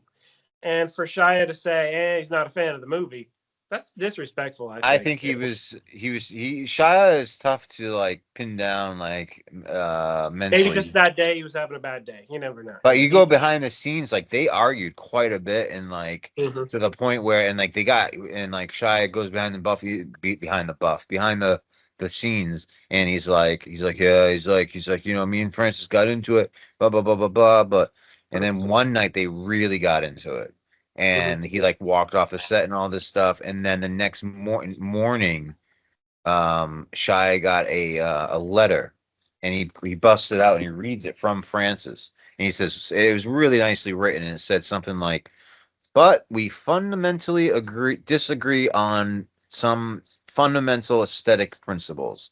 However, I love you and Francis," and that was Mhm. it. You know what I mean? Like, but like, and I was talking Ben Affleck, who got the Oscar for director of Argo. um you'd never think he'd get a director, but there he is, right? But he was Mhm. talking about directing, I think with Rogan, with Matt Damon, and he said something like, yeah, he's like movies, like when you're directing, you realize like you're making decisions, you're basically making decisions. That's your job, is to make decisions, and you are, at that level anyway, reliance on other people. So it is a movie just by its nature, unless you're Neil Breen or some genius like you or whatever, or Tommy Wiseau even, or something like that. Even he's not in it. It's other people. You're Mhm. still collaborating with other people. If you don't in any way, it's going to look bad. You know what I mean? Mhm. It's going to look egotistical. It's going to look like a vanity project. It's going to look like not like the intense art that you're dedicated to and that you're putting your life into. You know what I mean? Like I'm a fan of The Room. Yeah. Tommy put his own money into it. No one knows to this day how Tommy got the 7 million to make it. Except No you. one knows to this day. For example, let me give you an example. Tommy Wiseau, The Room, $7 million down the tubes. We have Primer, $7,000. Oh my God, that's right. That Prime. $7,000 made a pretty good movie, a pretty good time Yeah. travel movie. Clerks. Seven Clerks. million dollars. Yes, he created a comedy when it wasn't supposed to be a comedy. It was supposed to be a drama. Basically, It's Tommy's true. friend, Yeah. Greg Sestero, said, because he was at the premiere with Tommy, and Tommy like got real upset and started crying when he saw people laughing at his movie. Oh, Now, really? maybe he wasn't crying. He was defeated a bit. Disappointed. Yeah. So Greg Sestero said, "Hey, look at it this way: people are reacting to a piece of art you created. the reaction maybe isn't what you expected. So it's a comedy. People are laughing. That's a good thing. It's better than It's a no good thing. reaction and walking out. They're not walking out. They're engaged. They enjoy the piece of art that it is. So Tommy, he came from Poland or some place to that extent. He claimed he was from New Orleans when he wasn't. Yeah. And if anyone asked him, he would say he's from New Orleans. And he's from Poland or something to that extent. He has a Polish accent, something to that extent. That region, that area. That, at least that's what it says online. Eastern European or something. But I look for, first of all, I'm inspired by Tommy. It doesn't matter that Hollywood, even to this day, although he's successful, we're talking 2 remakes already. We have The Disaster Artist and we have the new Bob Odenkirk movie. Yes, I want to watch that. And apparently all that money for the Bob Odenkirk spinoff the reboot is going to go to charity or something to that effect. Yeah, something like that. Yeah, I think so. That's good. I do want to see it. I want to check it out. I can't wait. Tommy basically moved to Hollywood, and he also got a place in San Francisco. So he would go between Hollywood and San Francisco, and he would go to acting classes for years. He went to acting classes, who knows, probably from the 80s. Really? At least throughout the whole 90s. So in the 80s, at least in the 90s, that's where he met Greg. And they had the regular conversation every acting student has. Hey, you in any movies? Not really. You have any callbacks? Not really. You have any auditions? Yeah, but I didn't get it. And just that's the regular thing a real actor working is going to experience. Nothing, rejection. All the time. But Greg actually did start to get some roles. Greg actually did get, and Tommy's like, hey, you want to be in my movie? Greg is definitely a reluctant friend. Greg is one of those circumstantial friends. You could tell. Is he? If Tommy didn't have the $7 million, Greg wouldn't have done it. Shown up. He wouldn't have participated. So he's one of those circumstantial friends that was only there because Tommy was rich enough to do that himself. But I wish Tommy had a little more guidance and not bought the camera, because a lot of the budget went a lot of money buying 2 cameras. 2 for digital and film, right? 2 professional cameras. The values get cut in half the second you buy them. Right. These are rental cameras only. You're not supposed to buy them. He bought 2. And the rental company said, are you sure you want to buy this? Right. Like, if you buy this, you're taking this piece of crap off our hands, because exactly. It'll be obsolete from industry standards. That's a killing, yeah. He's like, I want to own. I don't want to just rent for a month. I want to own forever. Tommy spent like $3 million on 2 cameras, something like that. But you have to admit, I mean, the rest of the budget, probably $4 million or whatever, was building. He built an alleyway, and then like 100 feet over, there's a real alleyway he could have used. So he has this built alleyway that probably cost $25,000. And then just 100 feet away, there's a real alleyway that would cost $0. But with LA, it wouldn't have cost 0. It probably would have cost $5,000. The permits. Yeah, nowadays especially. Tommy made it. He made his own opportunity by putting his own money, and that's what I'm doing. I'm doing the exact same thing. My movie probably will never be as successful as The Room. It's probably not going to have 2 spin-offs. It's probably not going to have books written about. So Tommy is a great success, whether you see him as a success or not. I see him as a success. I see him as a great success, actually. Yeah. I mean, especially, I think the video you did, which is, I think, one of your highest viewed videos too. Yeah. On Tommy Wiseau. That video took me like 15 minutes to make. That's amazing. It's so good. And I didn't rehearse it. It was just a 1 take, 0 rehearsal. I just woke up. I was like, what's an idea for a video? Oh, okay. I am listening to this Disaster Artist book on tape. Yep. And it's the only book on tape I've ever listened to in my whole life. That's it. And it's Greg Sestero giving the tiny details of what happened behind the scenes. Yeah. And I did comment to Greg Sestero. I said, wow, you have a great memory. Yeah. He's like, thank you. I can see him saying that too. But he has a really good memory. Yeah, he remembers the tiniest details. But I listened to the Disaster Artist, made the video, just coming up with how he made the money. I think the real secret of how he made the money is I think he was in some accident, and I Oh, think he won in maybe a lawsuit the $7 million. that And he's like, happens. the first thing I'm going to do is I'm going to make a movie. I always wanted to be in one. Everyone said no. I'm just going to do it myself. Right. I'm gonna be a star. And then, but also the advertising for it. Like, yeah, those he took out the billboards, and people over Mhm. LA just kept like seeing like this weird guy, and they're like, it would look like because it was like the photo, it was like a black and white photo. I remember Well, Rogan like trying it's to like black describe and it. green. It's a black and green Yeah, he was photo. like And he's like all over LA. Rogan was like, I would see every day this because he lived near there, I guess, or something. Would Mhm, come mhm. down there and on Sunset Boulevard or wherever, and he's like, and I would see this ad for like this weird guy on it from the. It was just called. They just said The Room, and you're just and it so he must have spent some money on the advertising too, right? Yeah. Oh, I'm sure he probably spent $100,000 on billboards. Yeah. Jeez. But yeah, I mean, but like now look at him, you know what I mean? Like, and like God bless him. Like, I mean, one time he's just his Twitter posts are just like, "I love you." One word. It's like it's a one word, understanding. I love you all, Tommy. And if you say like, "Hey, Tommy, I love you," he'll like it. You know what I mean? He's not above you or anything like that. I kind of think that's cool. And he does tour with the movie, does he not? Like Yeah, sometimes. I think he's made a $7 million back touring, Oh, but easily, I think. it ha, Yeah. it has. I mean, the movie came out.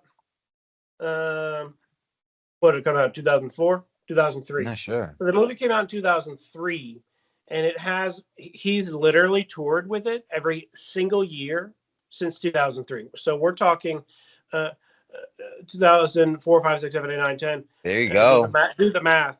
He Yeah. easily pulls in, I don't know, maybe $250,000 a year, maybe $500,000 a year, just touring the movie. That's how he's made the money back. I think he's I probably think made so the too. neighborhood of that. Yeah. It's a good deal. Yeah, I mean, you get to tour. I mean, especially after the James Franco movie or whatever, and or wasn't Dave Franco in that too, like his brother?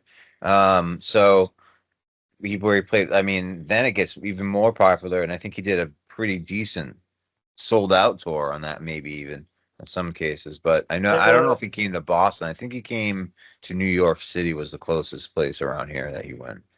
But I would uh-huh. love to go see him. I would definitely see Tommy Wiseau. It's kind of cool. I would like to get some Yeah, Tommy I want to Wiseau see it. clothing. Most definitely, I want to watch it. I did watch his Shark movie as well. Oh yeah, that's right. Oh, And and Tim and Eric had him on, I right? did watch his mortician dentist movie as well. And that movie, do you don't want to know what that one's called? Like I forgot. No, Tommy Wiseau. Someone Yeah, else wrote that movie for him. I'll look it up. Um, It's called Best Friends. Best friends. So there's Best Friends Volume 1 and then Volume 2. Oh yeah, It's yeah, yeah, yeah. a two-part movie, and it was written for Tommy specifically. And he does it's probably his best movie in the Oh, fact that the character is written for him. He was an awkward mortician, and that was the perfect The role for him. Neighbors too. There's a sitcom called The Neighbors. He did. Oh Uh, yeah. he I co-directed a might have 2004 documentary called "Homeless in America." And created the 2015 sitcom The Neighbors, according to Wikipedia's Wikipedia. yeah, Yeah. guess what camera he used to film The Neighbors? Which one? This one? Well, the one that you have? It's freaking $3 million cameras that he bought from the room. He's still Oh, using of those course. cameras to this day. I mean, why not? Yeah, Why he not? has. He Yeah. he should rent them out himself, if I were, maybe. Well, at this point they are obsolete, but they're still better than my Are camera. they? They're still high quality. See, my camera, it's not the most expensive camera in the world. It is on the Netflix approved list though. And from my perspective, even Steven Spielberg has said this. It's not the multi-million-dollar camera. And even David Lynch has proven this Yes. with one of his movies. David Did you Lynch did a movie. iPhone or something? Um, his movie Inland Empire, yes, Inland Empire does have professional movie cameras, but there are a couple scenes here and a couple scenes there where Laura Dern said that David Lynch pulls out this freaking camcorder that he got like at Walmart or something. Interesting. Now I was like, what? A camcorder? So I watched the movie and I can see the few scenes. He did splice in some regular home footage with a regular camera That's cool. in a couple scenes. Couple things, yeah. She overinflated it as being the whole movie was made with a piece of Right. junk, and that's not the case. But some scenes, like there's an entryway scene, and you can tell it is a regular camera. I saw it. Oh, I saw. What I was saying was, God, yeah. It's not the $1 million camera. No, It's who's behind it. It's I kind of agree. like if you hand. It's kind of like if you hand a $100 pawn shop guitar to Slash from Guns N' Roses. I'm sure he can crank out something pretty decent. You know what I mean? Right. Exactly. It's the artist behind the tool. Someone And, told a story. Okay, yeah. Like a movie filmed in 1969 isn't going to look as good as my movie, because even though it's not a $1 million camera, at least it's better than a 1969 quality. It's going to be decent quality. I think it's good enough. Yeah. I bought some good lenses. I bought some good Zeiss lenses, and Zeiss is one of the best of the best. So Is it? Well, all right. So I sometimes it's saw all this. about the lenses. I saw this. I guess maybe it was in that same Seth Rogen interview, and he was talking about. Well, I'm not that big a fan, but whatever. He's done some good stuff, I guess. But he said that he was going in for a photo shoot with the cast of. Oh, it was the cast of the Fablemans, which I think is a story about Steven Spielberg, which David Lynch is in, and he plays D.W. Griffith, who was like one of the early Hollywood directors, and he says, see that? That's the horizon. See, about anything shot above that is interesting. Anything shot below it is interesting, or something like that. And it's not That's a interesting. very famous clip, yeah. But he says they were doing like a thing for the Fablemans, a photo shoot for W Magazine, and they get the lighting done. They're there for a couple hours. They're getting their makeup done, shooting on, and Steven Spielberg walks in, and they're getting ready for the cameras and everything. And he takes out an iPhone camera, an iPhone, I know. and shoots it with the iPhone, and that was the cover. It He's looks like, well, good. it's a good. He's like, it's a photos. good camera. Photos look very good. So I mean, if it's Spielberg Steven, said it's a good camera. Steven Spielberg, I mean, and I guess it came out really good. That tells me that Steven doesn't own any of the $1 million cameras from his movies. Oh, good Any point. Probably any not. of the $20 million cameras, $5 million cameras from any of his movies. Unlike Kubrick, Kubrick would have brought a $50,000 camera. You're right. That's the difference. Spielberg brought his own. Now it's okay. It is a high quality camera. The photos look great because the backdrop is so, picturesque. So it went together well. So I'm reading Blavatsky's Wikipedia page. Can I just read this one part? Please. It says Blavatsky claimed that in Tibet, she was taught an ancient unknown language known as Senzar. Now, let me just stop right there. She would make buttloads of claims, never panning out after 100 years. I mean, you think if she was telling the truth, someone would find, oh, okay. So she would make up stuff. But it's possible some of the stuff she made up was channeled and actually made up by a negative entity. She took the word of it. Now, Blavatsky basically popularized the New Age belief in ascended masters. Yeah. All of these ascended masters you see from the New Age BS, it's always someone with a halo, and we got Buddha, they throw Jesus like he's some random dude. I know. They got Jesus there, some random ascended master. We got Schmo Glow and Fro Blow, Saint Germain, Mojo, Crojo. Okay, those are some ascended masters that make sense, and they're definitely equal to Jesus. No, they're not. That's a subtle. That's one of the subtle slights against Christianity, against Jesus. Yes. He's not just an ascended master. True. These other ones are all fake, and he's real. That's It's kind of a big difference. Yeah. But let me just continue. She claimed she translated some ancient texts. Kind of sounds like the Simon Necronomicon at that point. Oh wow. She stated that, however, she wasn't it permitted entry into the monastery. So that makes sense. They're against women to an extent in a lot of ancient cultures, you know. She used to dress as a man, yeah. She also claimed that while in Tibet, Mora and Kut Humi, see, this is one of these fake names. Who knows if they existed, you know, Mm-hmm. helped her develop psychic powers. And that sounds a lot like the Doctor Strange. Oh my God, story. it does. Yes, So it these are does. monks in Tibet. Another example of theosophy in Moria and film. Kut Humi. Humi? That sounds like a demonic word for human. Hmm.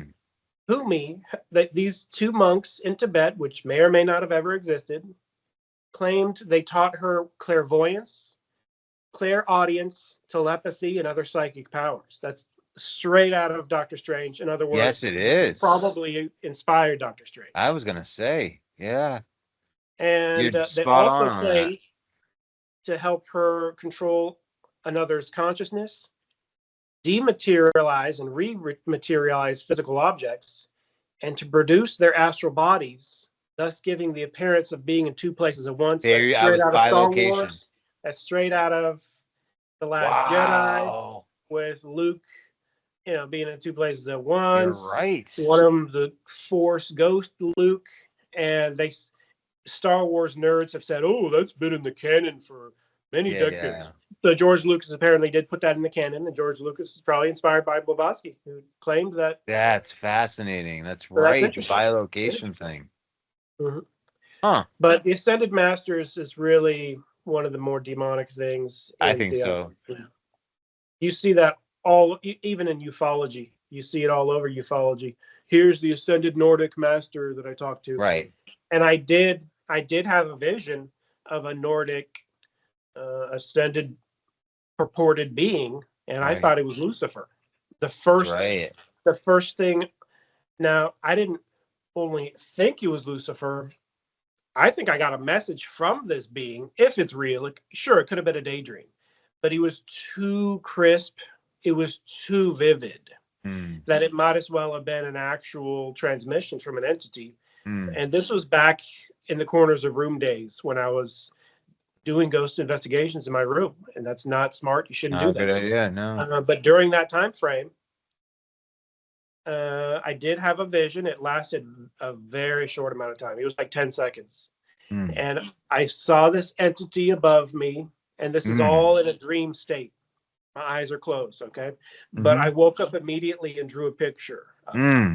So I see this entity in a robe. He's in a white robe, and he's wearing a green cloak. Wow. And he has these metal bars around his neck, which go into the robe. It looks like a sci-fi, just regal design. Okay. As opposed to some Mad Max thing. It looks like a futuristic thing. Huh. It looks like something an alien from an advanced civilization would wear. Whoa. And this entity had long blonde hair. He was a male, and he had piercing blue eyes. And he looked down at me, and he didn't say anything. He like telepathically maybe was trying to transmit something, but even telepathically, he didn't say anything. Wow. But I got a zoom up of his cloak, like a super zoom up of his cloak. And his cloak had an L and then a reverse L. L, reverse L. And that's why I thought he was Lucifer, because he literally had embroidered on his cloak L over and over and over and over.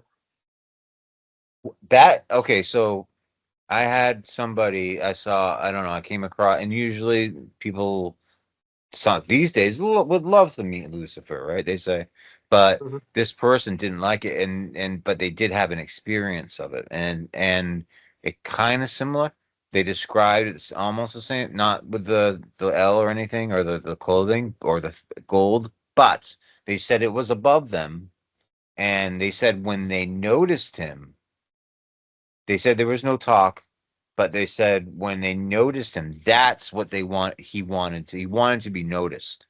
He just wanted to be noticed. And that is Lucifer. Like he's pride, right? He just wants to be, oh, look at me. Aren't I really cool? I think the message was, it's noticing me. I think that's what they wanted. Oh, yeah. Ooh. And I didn't want that, you know.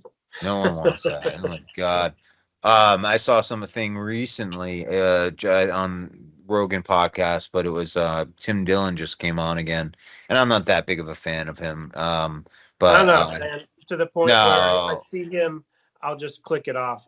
yeah, I but was it's not. neutral. I was neutral towards him until I maybe listened to him for 15 minutes. Yeah, not a I'm fan. just not interested. Whatever his gimmick is, it's not Yeah, he doesn't interesting to really. me. He's not even But a good stand-up. I I'm don't sure think. some people would think the same thing about me. Sure, Not everyone it's is to each his everyone's own. cup of tea, That's but fine. I'm just not interested in it. Does he do comedy? Is that supposedly comedy? He's more of like a commentator. He's more of like a political commentator. He does Yeah, stand-up comedy. He's known for that, but like his really like where he's kind of funny is like just in conversation. You know what I'm saying? Like there are people who he are is just in the funny Bus in that. Boys movie. He's in the Bus Boys movie with He's in Theo Joker Vaughn too. He's in Joker too, I and guess. David Spade. And he did okay in the Bus Boys Oh yeah, movie, how was that? Yeah. but his scene was just okay. Like he didn't Okay. add a lot to the table. And then you No. see the poster for Bus Boys. He's like, he's on the poster.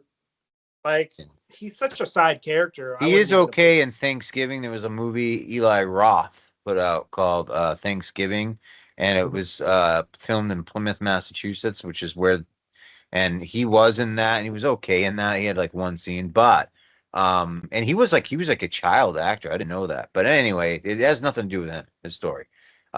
Joe Rogan was talking about what were we just talking about before this? Theosophy.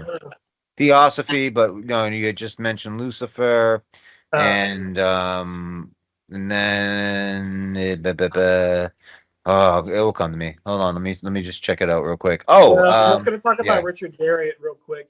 all right, So Richard Garriott, Lord British, the creator of the Ultima series. A lot of yeah, people don't know what Ultima did, what Ultima is, what Ultima was, it's and true. continues to be. A lot of people are unfamiliar with it because it started like in 1979, 1980, 81. It's a very old game series. It's literally one of the very first RPGs to go from a piece of paper and adult dice roll to a computer. So Richard Garriott is a child prodigy. That's He taught cool. himself how to program video games before anyone on the planet knew how to do that.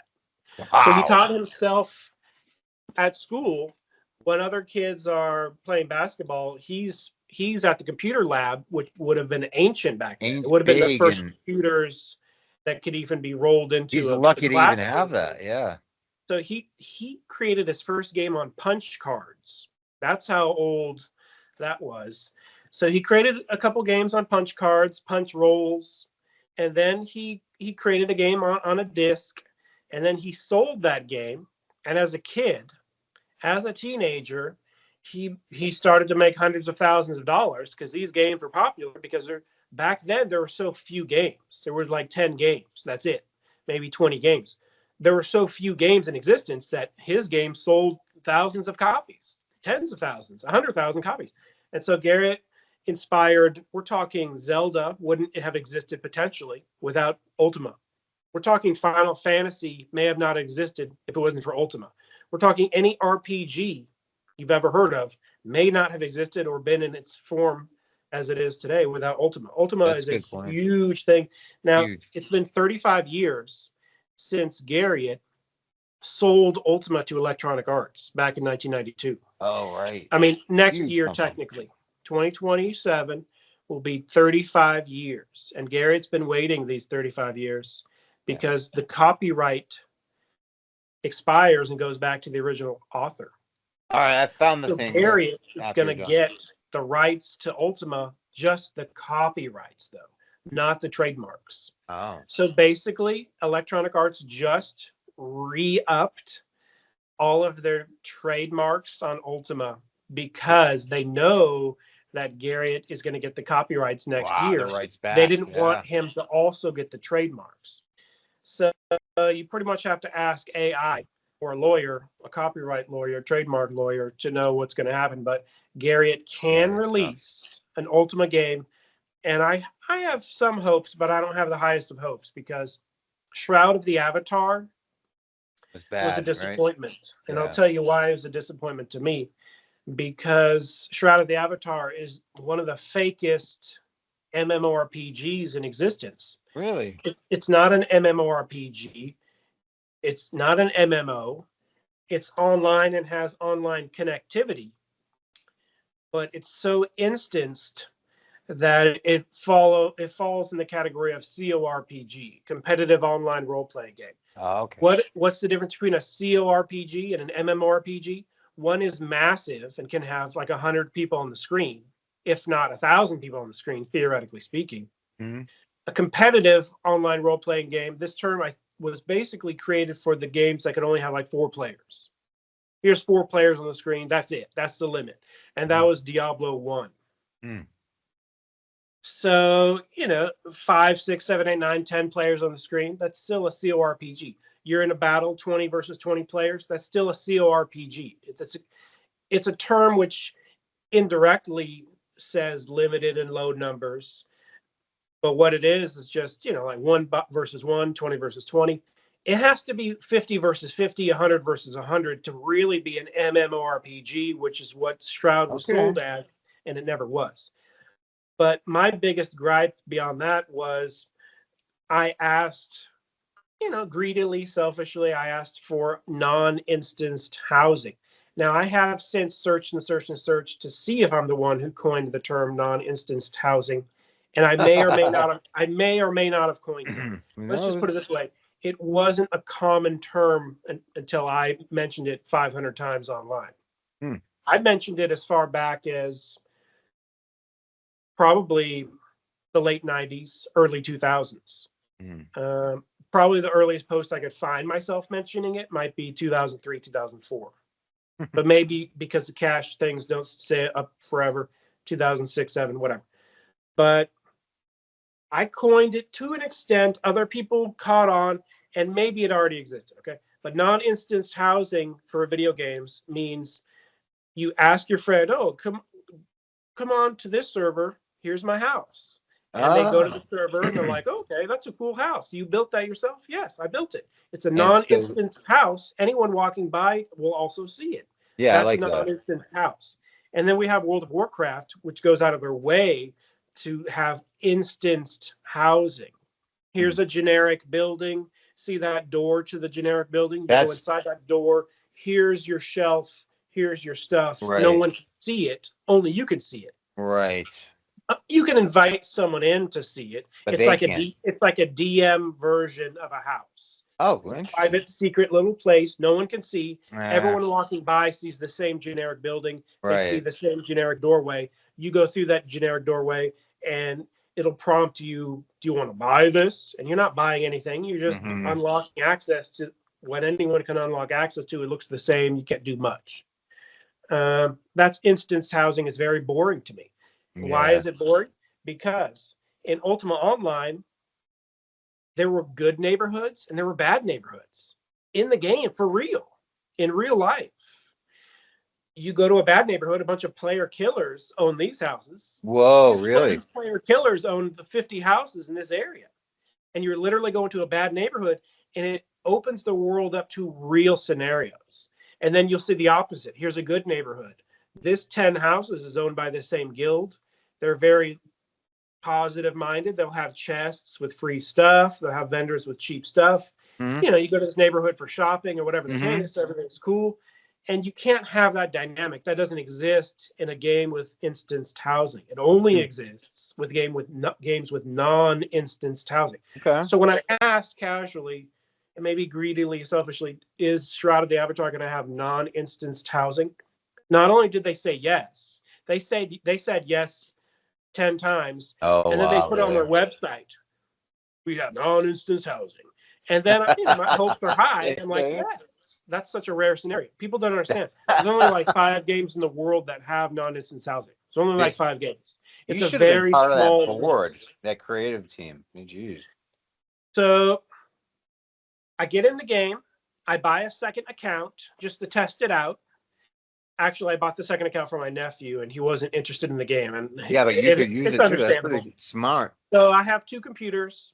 My nephew's not interested in the game at all. I don't know if he ever logged in. That's how uninterested he was. Because my nephew is of a younger generation where he'll ask his friends, "Is this game cool?" No. Log in. That's kind of how kids are going to act a lot of the time. That's so true of their peers. So I'm in the game. I log in with my nephew's account, which, as far as I know, he's never logged in on, and I can't see the house. I can see the house that I built here, but the Oh second character no. can't see the house Oh because it's an no. instant. It's Instant an housing. instant house. They lie. I have to update the game 10 times. I have to log out, log in, log out, log in, log out, log in Oh for an hour straight. God. And after an hour, yes, I was able to see it with both Oh characters. really? But Okay. they Well, had to be on a special subserver, a subserver of a subserver that was what? exactly the same. Because Shroud of the Avatar has secret subservers. In other words, instances. Ah. And the reason Shroud has so many instances is to save on server bandwidth, I was gonna save say, on yeah. internet download bills to the company they're paying to host the Yep. game. Yep. It's gonna be What they're expensive. doing is they're using your computer to power As some the of the game, server. Right. That's interesting. and it saves tons of, probably Oh saves $1 million yeah. a year by doing it that way. But Billion millions, yeah. it turns the game almost It into a does. single player game. It's almost a single player game, Almost. and it's on Yeah. a technical level, technically instanced It is. housing. So anytime they said it's non-instance, they weren't telling the truth. Wow. And I mean, whatever, it is what it is. But currently, I'm playing PAX Day. PAX Oh, I've heard Day, of that maybe. PAXDEI, Yeah, day, like God. is I think it's a Peace Day is I what that think it's a means. European game.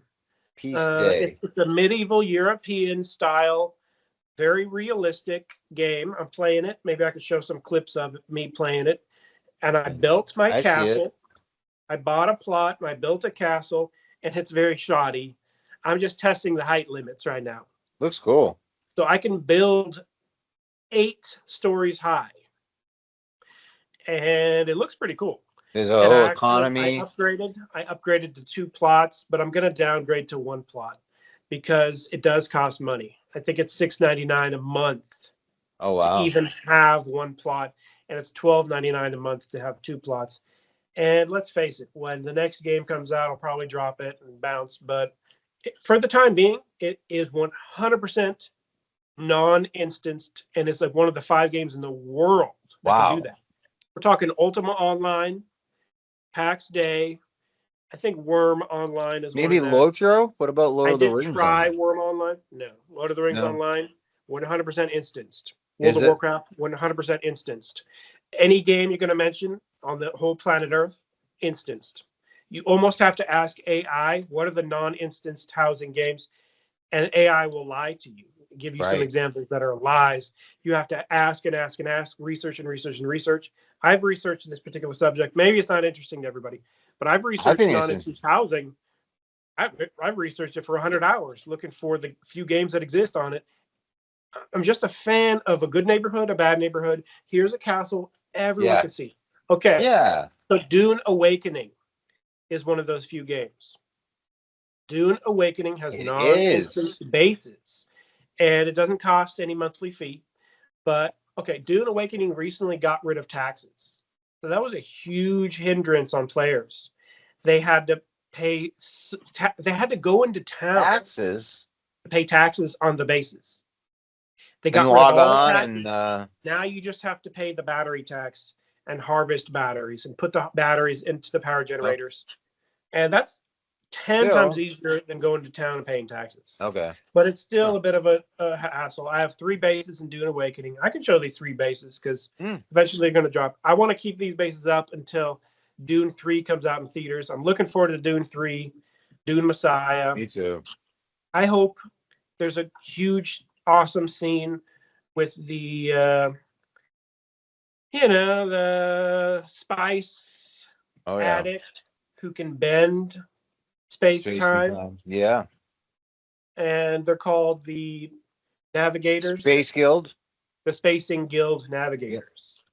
And apparently, David Lynch invented the term like class 3 or whatever. Oh really? Like, apparently, there's no class 3 navigator. I've never heard of that. Yeah. But that's just what I found from searching. Interesting. But the thing, all right, so just real quick, going back to the demons. So, the thing I want to bring up, Joe Rogan was talking about to Tim Dillon. he said Mhm. that when he took DMT, that Mhm. what he experienced. Oh, Nixie's here again. Hi. You want to hear about DMT? Little Mhm. spirit stuff. He said that he saw these jester spirits Mhm. around him, Yeah, and Terrence McKenna said the same thing.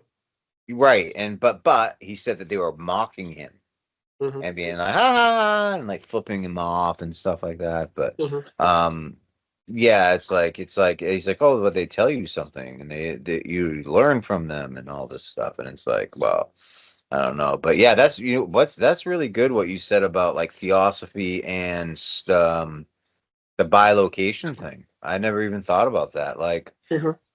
that's true. But with Star Wars, because yeah, it's not George Lucas canon, but it was like referred to in like some Yeah, I don't know. handbook. Yeah, I'm but not it's much of a nerd to know. I just took the yeah, word of the nerds, you know. yeah. So Oh, maybe it was a spin-off, but it was official spin-off. it's canon. It's just Yeah. considered yeah, whatever. But it is in there. But it's Yeah, I think I heard definitely theosophy. that it was as non-canon as the book you can buy at Barnes and Noble, How to Be a Jedi. Like some Yeah, generic, you know, those books, that's exactly Dragonology. what it was. I think. You know Yeah. those Dragonology books Yep. and the Sorcerology, and they just put ology on the That's end of what it everything. is. There's literally magicology, and you got witchology, and then there was like Sithology, and there Yes. was Jediology, and Yeah. There's a series. it's literally just one of those Barnes and Noble gimmick books for Yeah. kids to make money. And they have pictures of Yoda and pictures of Luke Skywalker. And I heard there's just a description. Oh, they can biolocate. They can have a Force ghost, and it's just some tiny little Oh, clip. That's what yeah, I heard. well, I thought it was I saw it. It was like okay, so there's two different books. There's the Book of the Wills and there's the Book of the Sith or whatever. Mhm. And you get it and it's almost as if you do have a copy from the Jedi Archives library because there are footnotes in it and like Mhm. scribbles from like different people. But Mhm. it kind of cheapens it because you don't want to think of like Darth Vader as like reading a book and taking notes and in the margins and getting mad and like Mhm. like this is wrong. Oh, I Mhm. disagree with this part. You know what I mean? It's like come on, he wouldn't do that. But I thought it was sourced from a real source beyond that, though. But I don't know. You know, he was what? I thought the information was sourced from another book, but I didn't know. Maybe it was, but I saw it in this book in the Book of the Wills. It's or something Mhm. like that. It says like there is a part where it is told that I forget somebody was able to buy one of the Jedi Masters in the past was able to force project or whatever it's actually called. There was some name for it. But now that Mhm. you mention it though, like and like I didn't even think about this, and I should have. I mean, when it first came out, I thought of it, but movies come out, forget about it. Doctor Strange is such a straight up theosophical thing, isn't it? Mhm. You Yeah. have him getting in an accident, seeking truth. It goes up where? To the Himalaya and Mhm. Tibet. And didn't you have like a dream, that a demonic sort of Yeah, I dream? did have a dream that I went to a temple on top of a snowy mountain peak, like a Hmm. generic, straight out of, it's. I mean, it's straight out of every cliche you've heard of where the ascended masters hang out. Yep. Like even freaking Beverly Hills Ninja spoofed this Oh, really? with Chris Farley. Like Chris Farley leaves his body and like goes to like a place Oh, where yeah, yeah, he yeah. talks to his ascended master. Maybe he doesn't go to a temple, but I've seen the temple spoofed in multiple movies, TV shows, even cartoons. Like Uh, Siddharth, it's but like the hit. but Yeah. my dream isn't from that. My dream it was very vivid. It was uh, I think a vision, but it was what do they call those lucid dreams? It was very Yes. lucid. Um, so the entire building was made out of wood, top to bottom, ceiling to. So it was very Tibetan looking, Mm, very Japanese looking from the inside. I really didn't see the outside. I was inside the whole time. I looked out the window and saw a snowy mountain peak. So that's how I Oh, knew there you we were on go. top of a snowy mountain peak.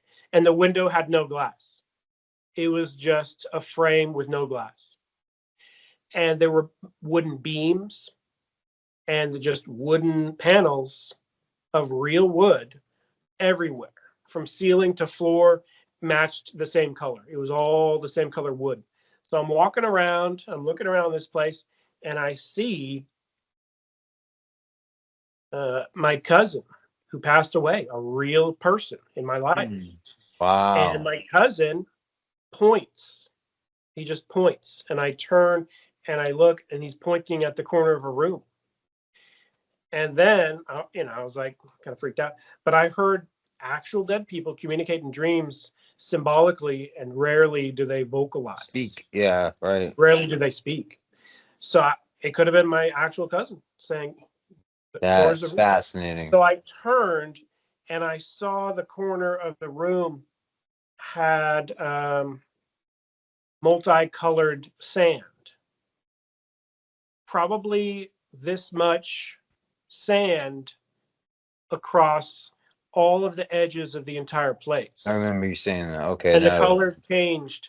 The color changed in blocks, maybe this big, of just all yellow, all red, all green, all purple, just Huh. the whole colors of the rainbow.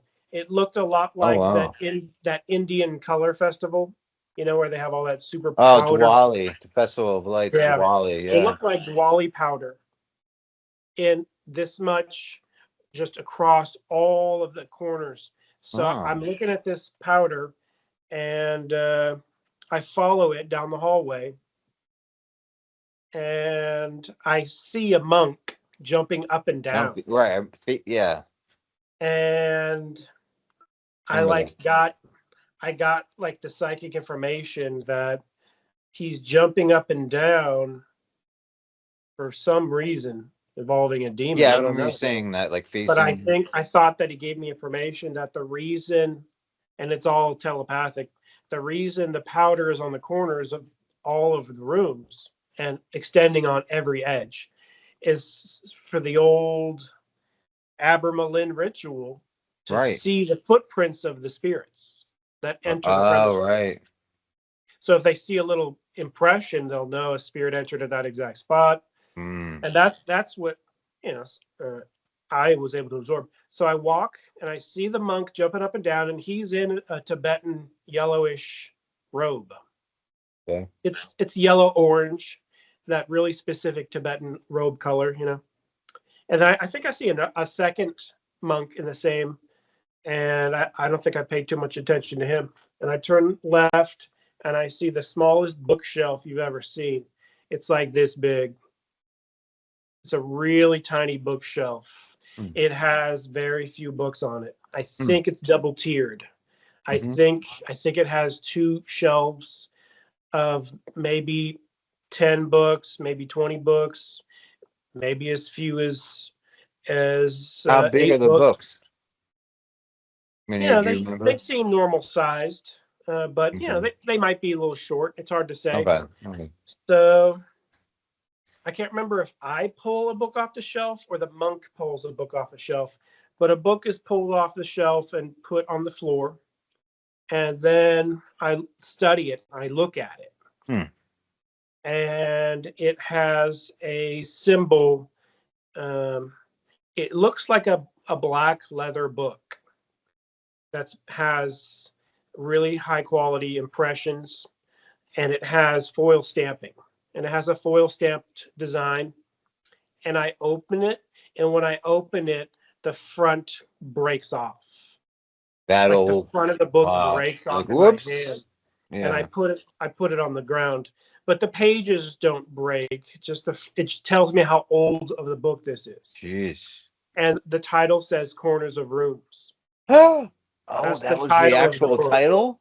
Oh, Yeah. wow. So I flipped through it. I can't really read any information, but I'm psychically getting information, perhaps from the monk to my right. He's saying, or at least this is symbolically transmitted to me. Dreams are symbolic. Sometimes you just get the Absolutely. information from symbolism. The dream told me this is an ancient book, and what I absorb is Corners of Rooms is a book that existed on the subject of spirits, Back in the but it day. is on this bookshelf, which no longer exists. Not a single one of these books on earth exists. They're gone forever. So you can write it. You can rewrite this ancient book that already existed in the ancient Huh. past. And the ancients knew about corners of rooms and spirits. Modern Sure. day people vaguely have hints of it, but it's not a subject that has its own book. You should write it. So And that's why you started writing it. I am Wow. writing Corners of Rooms. It evolved into a ghost hunting book, which I finished. And I finished the ghost hunting book, which doesn't Very cool. 100%. I think there's an entire chapter of Corners of Rooms, but I want to expand that and obviously have the book called Corners of Rooms. And it's going to be my poltergeist encounter.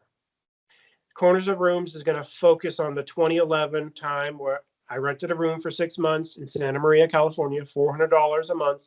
I was stuck with a 6-month agreement. When I signed, when I signed the rental agreement, it was for 6 months. Yeah. I signed a contract, 6 months. So yes, there were horrific poltergeists that showed up 2 weeks into it. So I had this great room for 2 weeks. It was the master bedroom. So it's the best room in the house. And the landlady is living in the garage. Yeah, that's weird, huh? So she has, and I only caught a few glimpses of the garage. It's a regular garage, just with boxes and regular stuff. There's no car. She parks her car in the driveway instead of the garage because she has a bed. So I caught a glimpse of the bed. It looked very, it looked very standard. It looked like just a bed in the garage, but it didn't it obviously, it looked like a huge downgrade. Like she downgraded from the master bedroom to the garage. Why? Interesting. Just for rental reasons. And I think it wasn't for rental reasons. I think perhaps she had experiences in that room too. She didn't want to be there. While I think they followed me, I do think also the bedroom was a receptive location for spirits in general. Now, what happened in the past, I don't know. I can only speculate. I don't know what happened because I only lived there for 6 months and then I was gone. But on the last day, as I'm packing up my car, the very last day, I'm moved out. I've moved out everything. I even cleaned the place. And the last thing I said to her was, "Have you ever had any poltergeist experiences?" You did ask her? And her face went a little bit white. No way. And she said, and basically she didn't comment on it. She at didn't all. answer? But her face told a story of Yeah. possibly, yes. I'll tell you this much. She had more concrete angels and crosses than most people have. No kidding. And I don't think anything bad of that in any way, shape, or form. But perhaps she got those to try to protect the place. Yeah. Holy moly. Because that house still exists, huh? Yeah.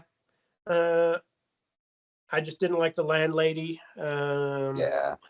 She went out of her way to bother me, but I don't want to go into those details. You did it in a video. The book isn't to talk about her in any way, shape, or form. It's to talk about. No. I was hanging out in a room with invisible world, just watching movies. This was when Hulu was brand new. Hulu like just launched. It was one of the few streaming services out there, and it was free. Netflix. I don't know if anyone remembers this, but Hulu was free the first couple years of its existence. That's right. So I was streaming TV shows. I was streaming movies. I think even then you could unlock more movies for money, but you could watch a free version. And I was watching a bunch of free movies. Yeah, me too. And I watched the movie From Beyond. The Lovecraft. It's based on an H.P. Lovecraft story. I saw that. About a scientist who either develops or discovers a technology where he can just flip a switch, and this device can make you see astral entities, spirit entities.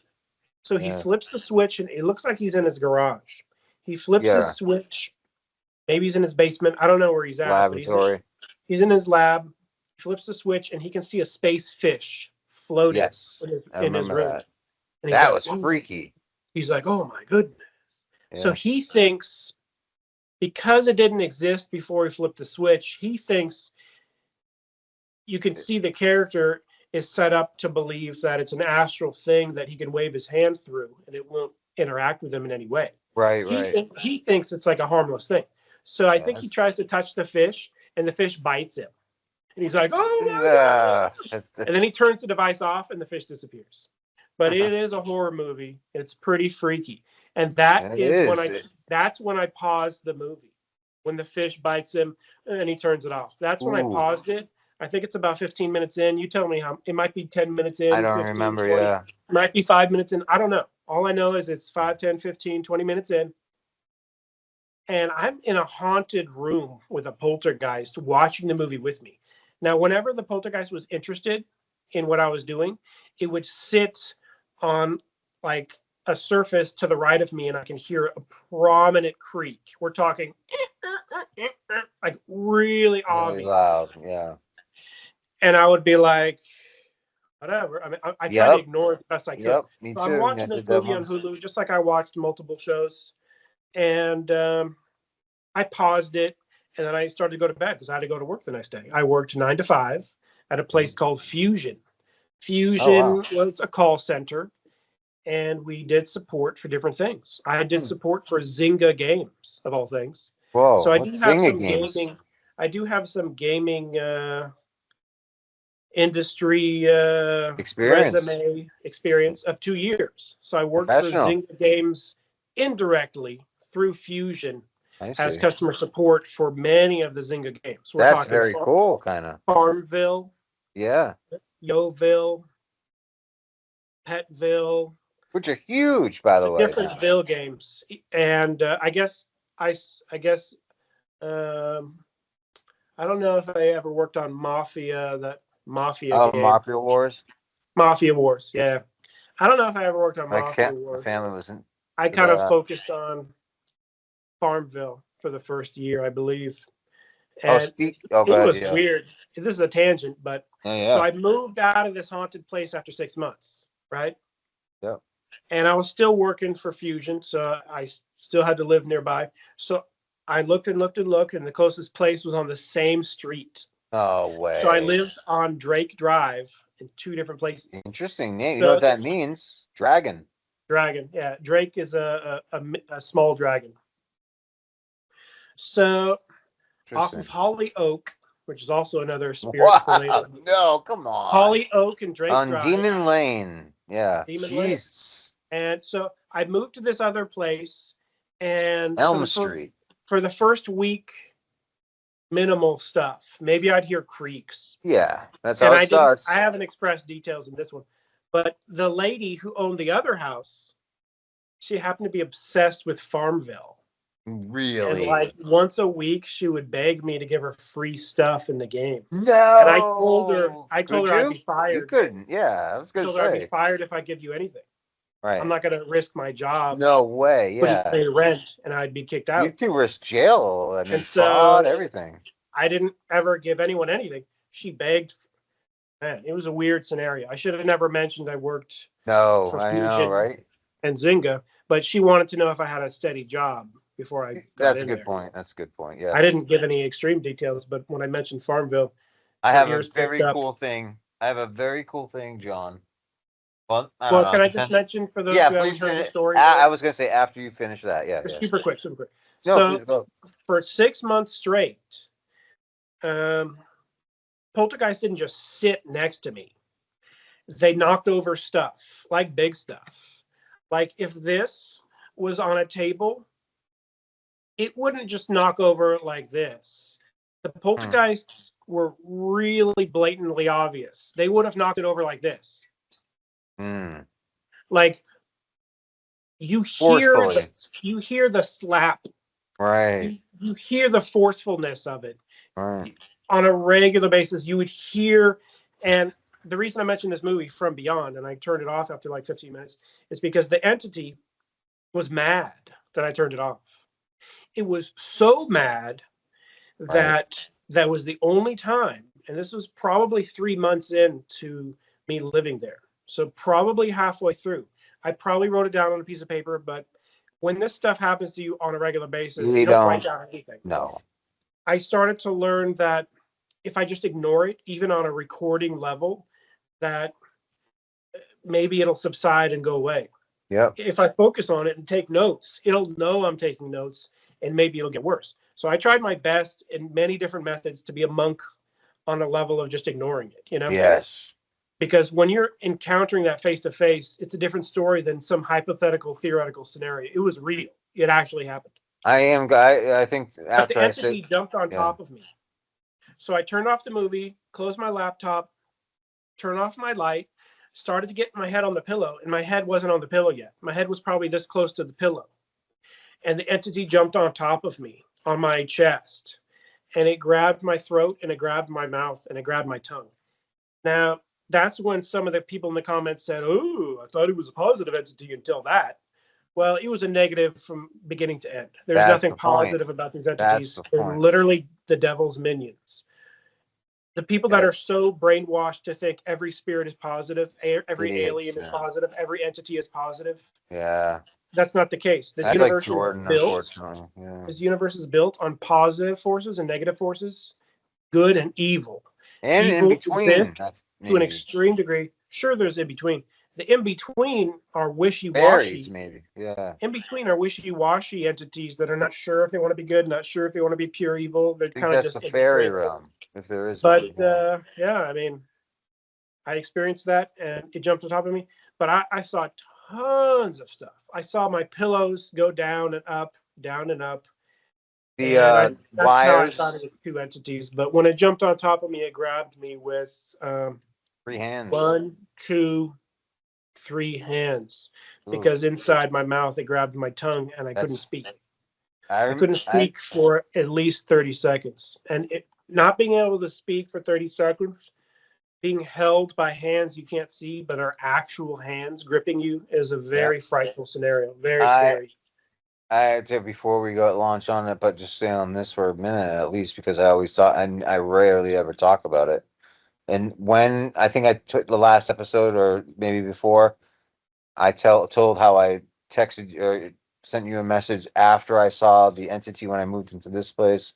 And it was a Mhm. big orb. Now I think about it with like looked like smoke coming off of it, but it wasn't, and it was orangey red, and it was way down the hall, and it you could feel it from here, from where I was, and Mhm. it floated over, and I couldn't move, and it floated over, but I was like, I'm, you know what, John, I was not scared because first of all, by this time I was very grounded in God and Jesus, and like I'm like, bring it on. Like I don't care. Even if I die, so be it. This is Mhm. bizarre. So like I'm fully conscious. You know what I mean? Like I can even think that reason that way means you're fully conscious, right? So Mhm. it's not like a dream where everything's fuzzy and you're just like, oh, whatever. It's like, no, no, no. I was really aware and I could see it, but I just couldn't move. So um, here it comes, and I'm like, okay, let's go. What are you gonna do? What are you gonna do? And what it did, and this is just before the sun came up and the sunbeam went through the window and it went away. It slightly, like almost with a pinky, Mhm. touched the air pathway of my throat, like right here, this part right here, or maybe Yeah. down here, like right here, and Mhm. just that pressure point. You know that pressure point, like Mhm. right here, it pushed on that ever so slightly, but like surgically precise, Mhm. surgically precise. Okay, and it touched me in another spot. I'm not gonna say okay, but it was two-handed at least, and at each pressure, and it wasn't that much, but it was enough to make. It was saying like, "Hey, I can do this," and it Mhm. was like, "Oh, wow, okay." Now noted, you know what I mean? It never happened Yeah. again, but like I started really taking on spiritual warfare and putting on that Mhm. armor and you do want to collect Yeah. holy You have to relics. protect yourself by prayers, by Yeah, just being in a mentally. state of grace. Yeah, You have to ask for help from higher entities above those entities. These are that's right. low entities, and they can physically manifest. And it's one of the reasons I believe Negative entities that are of a spiritual nature can manifest into a physical alien or a physical UFO, a physical Yeah. this, a physical that. Because while I've never experienced seeing a physical UFO on a level of in the daytime, I've never seen a flying saucer. I've seen lights at night. I have seen the orange Yeah. orbs. I have seen the orange orbs dropping small white orbs, but I didn't know how physical or non-physical they were. At night Not is gonna a very assume. deceptive. Night's a very deceptive time. Uh, Subjective, yeah. when I see people film basically a star and they zoom in I on they know. zoom in on the North Star. They'll zoom in on the Pleiades. They'll Yeah. zoom in on the Big Dipper and the Little Dipper. Yeah. And they're like, it's a UFO. Look Yeah. how Yeah. it's Yeah. shaking and moving. You're shaking, you're moving. Exactly. Um, but I do believe these That's entities true. can touch you. I made Yeah, they I can. on one of the rare occasions where I communicated with the spirits that were bothering me in 2011. One of the rare times I taunted it, and you probably shouldn't do this. I said, No. "You guys." I at this time I thought it was one entity, but at this time I believe it was two entities. But it's neither here nor there. I said, "Congratulations, you can move objects," and I said that. That's one of the Oh things yeah. I've probably repeated that 10 times. So I've said that demeaning, that Well, aggressive, they that little deserve it in a way. It's little like you. joking term. I've said that same thing to multiple entities. It's kind of my Yeah. go-to to make fun of them. I say, congratulations, you can move objects. You have the strength you Suckers. can muster after a week of building energy Yeah. that I It, have in my that's little right. pinky. And I could knock over that cup too. I could do this. Boing. Who cares? Bang. That's nothing. Maybe at best an And index that's what finger. they hate. An index finger. You can do this. Yeah. Oh, congratulations, you can do this. And that's And what they when I hate. said that, I didn't know that I would get a flick back. So near Ooh. the end of the 6 months, when I'm in the new Drake Drive place It down the flicked road, you, right? Yeah. who owned the house that she was a Farmville addict.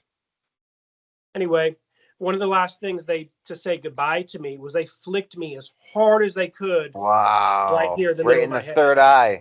They went bam as hard as they could right here. Yep. It felt like a rock was thrown at my head. But Whoa. really thinking about it, it really just felt like someone flicking you as hard. It's So almost they like really had it's it in almost for like you. Stone Cold Steve Austin, professional wrestler, flicked me. So it wasn't Wow. a wimpy flick. He was like The Rock flicked me. It was like some muscle head flicked me. So it wasn't a weak, wimpy flick. It felt like a rock, an actual like not a Yeah, pebble, yeah, but it no. felt like a rock about this big was thrown pretty, like almost a golf ball, but smaller than that. It did feel That's like a crazy. finger being Wow. flicked right here. It might have left a red mark, but it didn't leave a bruise. But it was definitely, it startled me. Yeah. And then I never heard from them for many, many, many months. But Good. I have I have heard them creak stuff from time to time, and it's not just watching horror movies. I don't watch horror movies very much. That was a corny '80s horror movie, and I have since watched the rest of that movie. No, I've never watched the rest of From Beyond. Good. Well, I've you never watched the shouldn't. rest. No, Uh, maybe I have. Maybe the I have. story's Okay. better anyway. Yeah. Okay. I actually have. Oh, you For have. many years, I refused to watch the end, but I guess maybe 1 or 2 years, 3, 4. I guess I did watch the end because the guy eventually he uses the device, he turns it on, and he kind of turns into a freak, into a blob. Yeah, that's the idea. He Yeah, kind of like merges with these weird creatures, and he and goes becomes back, some freak. regresses. Yeah. Yeah. So I did watch the whole thing, but I held off for many years watching the whole Primordial thing. ooze. Like he's like he ends up like just devolving. I Yeah, forget. All right, so let me read. that, I that want. character, Oh, that good. character reminds me a lot of Jack Parsons. Oh, wow. Now I know Jack Parsons might not be the same era as No, he uh, is. He is. A little bit. I mean, as H.P. Lovecraft. Lovecraft is before, but Yeah, they're Lovecraft. writing around the same time. Same with Crowley. But the Like character is conducting a top secret science experiment, which is that's clearly of true. exotic nature, and Jack Parsons was the Was JPL rocket engineer that's dealing with true? rockets. And then on the side, he would deal with demon worship, summoning demons. And And so CBS made a that's show Jack about it. Parsons' actual life. He wrote a book saying he's the Antichrist. And it's on CBS, John. CBS put that out there. Do you see the Mm-hmm. show called Strange Angel? It might be on Tubi or something like that. No. Called Strange Angel. It came out a few years ago, and let's see, it was called Strange, but it was straight up on mainstream CB or ABC maybe, but one of the C's, NBC, ABC. I don't think it was NBC though, but I think it was either ABC or CBS. I remember because Lord Josh, our friend, was watching. He was really into Picard. They also did a show called so Picard had come out. This show about Jean-Luc Picard, but it's like his own show. I didn't see it, Yeah, but I've seen a couple seasons of that. but they only put the show on for at first. They only put the show on their app, so you had to get the app. You had to sign, and Mhm. then the whole thing, and then you could watch Strange Angel. I didn't want to do that, so I just wanted to turn on the TV and watch it. So I waited to that. Never So seen I it. haven't seen the whole thing, but it's called Strange Angel, and it's Yeah, it's talk about mainstreaming like devil yeah, I've worship, never seen right? it. 2018 drama, 2 seasons. There it is. Never heard of it. So it was only But yeah, Jack released. Parsons, whenever Yeah. you see on a TV show, even cartoons That's a parodied good it. point, man. Whenever you see on a cartoon a mad scientist with some Yep. occult stuff going on, any Yep. spirit worship going on, it's 100% inspired by Jack You know Parsons. who I think is He's famous for inspired? being a genius and a devil worshiper. You know who I think is inspired? If you go into the comic book history, I have to dig into this, but not Iron Man, Tony Stark, who is a genius and a scientific genius and all those things, Mhm. but he also is like a tech millionaire, whatever. But not him, but his father, who worked at Roswell, and worked in Area 51 and is basically Jack Parsons 100%. And there Mhm. is a comic book. I gotta look it up. It's called Secret Origins or something of Iron Man. And in this obscure, it's not that obscure, but a few years back came out.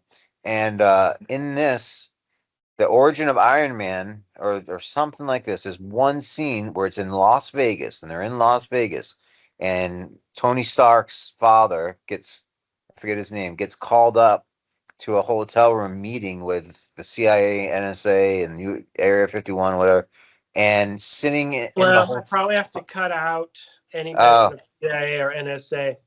You got to understand, oh, YouTube why? doesn't like ABC agencies. That's why I Oh, always really? call them ABC agencies. All right, or AB. Well, whatever. An ABC agency goes and sees this and brings him up and to the elevator, and they go and Tony Stark's father goes into the room and Mhm. sitting there in a Hawaiian shirt with a lei on and like partying up in Vegas is a gray alien that looks like Lamb from Aleister Crowley. And Wow. so they talk and blah blah blah, and it's like this whole thing.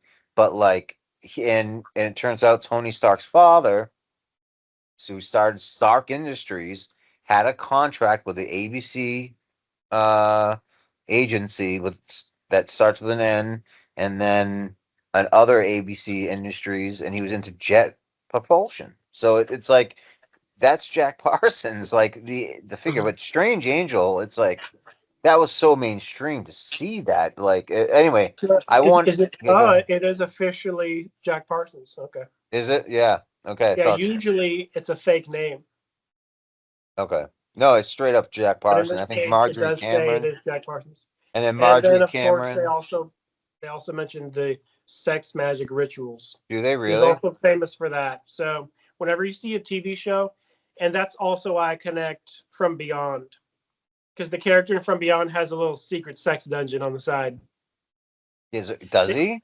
they only show it for a few scenes, but it's I there, forgot. I know. I and that's a forgot. little hint that this is 100% Jack Parsons. Jack Parsons Whoa. was famous for in his basement having something to Yeah. that effect. No, But no. Jack Parsons was a, he was a fan of Crowley. He was a, he was a, Spare. he was a collaborator of L. Ron Hubbard, Hmm? and L. Ron Hubbard and Jack Parsons were into this sex Crowley magic actually really ritual liked crap. him. And I'm sure Scientologists wouldn't like me saying that, but it's Uh, on the record. It's official. Jack Parsons was doing a ritual, People and say it was the Abermelon. it's mentioned in no, it's not the Abermelin. It wasn't It's mentioned in the Montauk Project books, the and Babylon working or something. specifically Peter Moon mentioned it was the Babylon Yeah, he working. was obsessed with that, Peter man. Moon is obsessed with the occult. He's obsessed with Crowley, obsessed with Parsons, He obsessed with couldn't L. go Ron Hubbard. one podcast without talking about it, man. He could not The, stop the talking about Babylon working was Jack Parsons and his wife just doing it, it. and Yeah. there's L. Ron Hubbard watching the whole thing, recording it. But it wasn't just regular doing There was it. It other was people Aleister too. Crowley attempt at an actual magic ritual. Other And people were there. what did the ritual accomplish? According to Peter Moon, it accomplished the sexual revolution of the Right. 60s. It freed Right. love. Let's just do it with Women's everybody. liberation. Yep. And then kind of the response of nature was here's a bunch of new STDs. Whoa, that's a good point. I don't know. That Wow. could, for all I know, that was the government's response. Who knows? So I had a It could have thing been where, God's response. I mean, who knows? It's just the response of what happened to him. yeah, I I read mean, they a, existed. Obviously, those things existed. I mean, apparently that German horrible dictator guy had something to that effect. So I know did those he? go back, but there's new ones that popped up. Obviously, the epidemic of the '80s. We all know about. Oh yeah, yeah, yeah, yeah. So anyway, I wanted to run this by you. There's this Mhm. book that I read again. Well, I started before but never got back to it. Big fan of this author. He's an Italian author called Umberto Eco. He's one of the most famous current. He passed away a few years ago. Mhm. uh Umberto with a Umberto Echo. And he wrote a famous book called The Name of the Rose. Is probably like his best book. It's about Sherlock Holmes basically under a different name, but he's in medieval times. And there's it's an amazing book. Anyway, it's just historical fiction, it's very smart. But I read Foucault's Pendulum, which is a real pendulum in France, I think it is. Not Foucault, the philosopher who was a postmodernist, not him, and a Satanist, not him. But this pendulum that just goes really relies on zero energy essentially, but a pendulum moves, and as the Earth moves and spins, it moves, and so it makes this pattern and stuff. Anyway, it starts off with that scene, and I read this book. It's a like 800 page book or something like that. I forget exactly, but it was pretty big, and so it took me a while. But what it's about, and it came out in '88. And remember, Simon Necronomicon comes out in 80. So it's Well, he was in about, the '70s. He was in the '70s. was it '70s, or I thought Yeah, 1980, or the year Star Wars came out. 1977, the year Star Wars came out. Oh, I always mess that up. Okay, yeah, yeah, 70. All right, so it's 77. My bad. Thank you. So 1980 and or 1977. This came out, let's see, 80, well, okay, 1988, I guess. All right. So check this out. It's divided into segments represented by the actually, so the book itself is divided into 10 pieces, which are the Seraphoth, which are the in the Kabbalah, the things, right? The spheres of being or whatever. But what it is essentially is these two people in New York City. I think no, no, not in Rome, I think, but in real life it was New York City with Peter Lavenda. Got to get this person and this other person and get together, and they say, wow, we sell these books. We have this old bookstore. What if we came out with our own occult book that we could say that it was written by a mad Arab, and that if you read it you go crazy, and that the author went crazy, and we'll put it out there as a crazy anonymous book, and no one will know, and we'll say it's from the actually, and they go into detail. They come up with these ideas of how they'll spin it and what they'll do, and it goes through the whole thing of Knights Templar, the whole thing that you've mentioned that's been repeated in Dan Brown, Da Vinci Code, and all this stuff, and they repeat and they get wrapped up in it, and they get so wrapped up in it, and then all of a sudden, something, not them, and the public loves it, and they buy it, and they're scared, and then an event happens that is violent, let's just say, and they start and that like they're like, oh wow, that wasn't us. Was that you? That no, wasn't me. That was and it comes with a warning from a Knight Templar. But basically, they put out this book where it's essentially part of the book is they put out this fictional war conspiracy book that is supposed to, when you read it, it's so occult that it drives you mad, which is based on the yellow sign from Robert Chambers, which Lovecraft used as the inspiration for the Necronomicon. But when you think about it, a few years before, 11 years before, in 77, maybe before that, Peter Levenda in New York with A.J. Wasserman I forget the name of the book, Magical Child, I think, at the end of at that bookstore. Yeah, the Magical Child bookstore. Were getting together and they were formulating ideas of how to put this book together. I mean, and so it seems like it's a critique of it because at the end, it's not a good. It doesn't happen with it. Okay, so the book is What's it divided called? into. It's called Foucault's Pendulum. But check this out. Okay, I didn't know this. So to the point that critic novelist Anthony Burgess, you know him from Yeah, Clockwork Orange. Clockwork Orange, suggested that it needed an index. He loved it so much because so he volunteered to read the thing and be like, oh, okay, apocryphal. That's going to be in page number, like so he did that.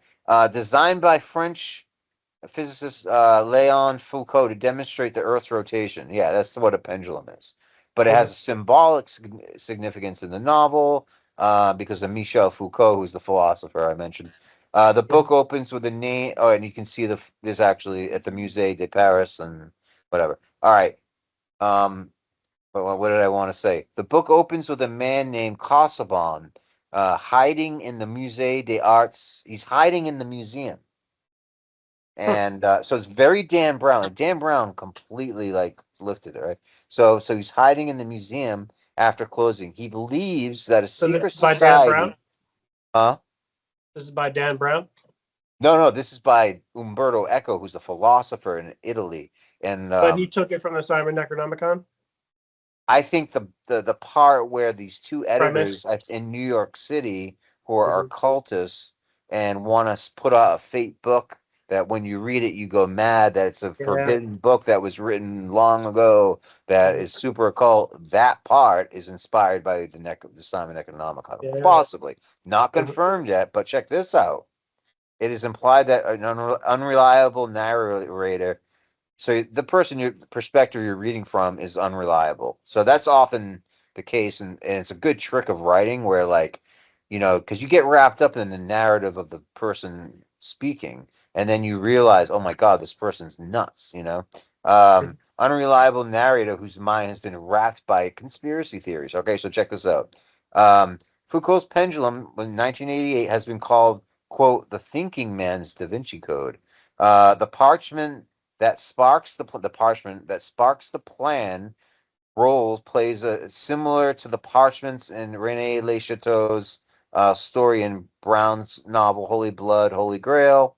Echo's novel predated Da Vinci more than a decade, but it has the nice Templar, conspiracy, secret codes, Paris. Echo does so from a much more critical perspective. Foucault is a satire. Okay, so Echo was asked whether or not he had read the Dan Brown novel. But I'm not even getting to the mind blowing part yet, and you're gonna like it, I think. Echo was asked whether or not he had to read the novel, the Dan Brown Da Vinci Code novel, and he replied, "Yeah, I was obliged to read it because everybody was asking me about it. My answer is that Dan Brown is one of the characters in my novel, Foucault's Pendulum, which is about people who start believing in occult stuff. But you yourself seem interested in Kabbalah, alchemy, and other occult practices explored in the novel. No. I wrote Foucault's Pendulum to warn against that. I wrote it as a grotesque representation of those kind of people. So Dan Brown is one of my creatures. And I had just said that to Roger Avery had posted something online. I replied to it and he liked it, but it was something to do with like You know, if you're a writer, and Stephen King talks about this, and other like this guy, I didn't even know this. I just came across this just now, has experienced this. If you're a real artist, at some point, you will see your art out there, or even your ideas that you think you have had, and then manifest somewhere else. All right. So the mind blowing part. Hold on. Mhm. All right, I'm going past really cool parts, but I'm just gonna go to this. The last paragraph, and I just read this just now, I'm not even joking. Mhm. Stanley Kubrick sought the rights to adapt Foucault's pendulum into a film. Wow. However, Eco declined. So the writer declined. He's one of my favorite. Why are you declining, Eco? And Anthony So Burgess is involved from Clockwork Orange. Declined due to his dissatisfaction with the 1986 film adaptation of his earlier novel, The Name of the Rose, because it's not that great of a movie, but it is Christian whatever's Slater's first film, and Sean Connery is awesome in it. Additionally, Echo sought the role of screenwriter, but Kubrick was unwilling to cooperate. Following Kubrick's death, Eco stated that he regretted his initial decisions. Yeah. Anyway, I thought you'd find that yeah, cool. I How do you wouldn't have know turned that? down Kubrick. I wouldn't have turned that down. So I didn't miss anything. Did you say what was? Did he say he was inspired by the Simon Necronomicon or not? It doesn't say that in his notes. Anyway, I got to Uh, get into it more. But mhm. this is just like I just found this out. So I had just finished the book like this week or last week or whatever. But so I thought, oh, I better bring this up in the podcast, because it's like wow, like the parallels are pretty, and it is like it's a warning against getting so heavily involved in occult stuff that you actually start to manifest it. You know what I mean? So it's Yeah. this guy is brilliant. I love reading his book. He has another book I picked up, and actually my girlfriend gave it to me, and it's called How to Travel with a Salmon.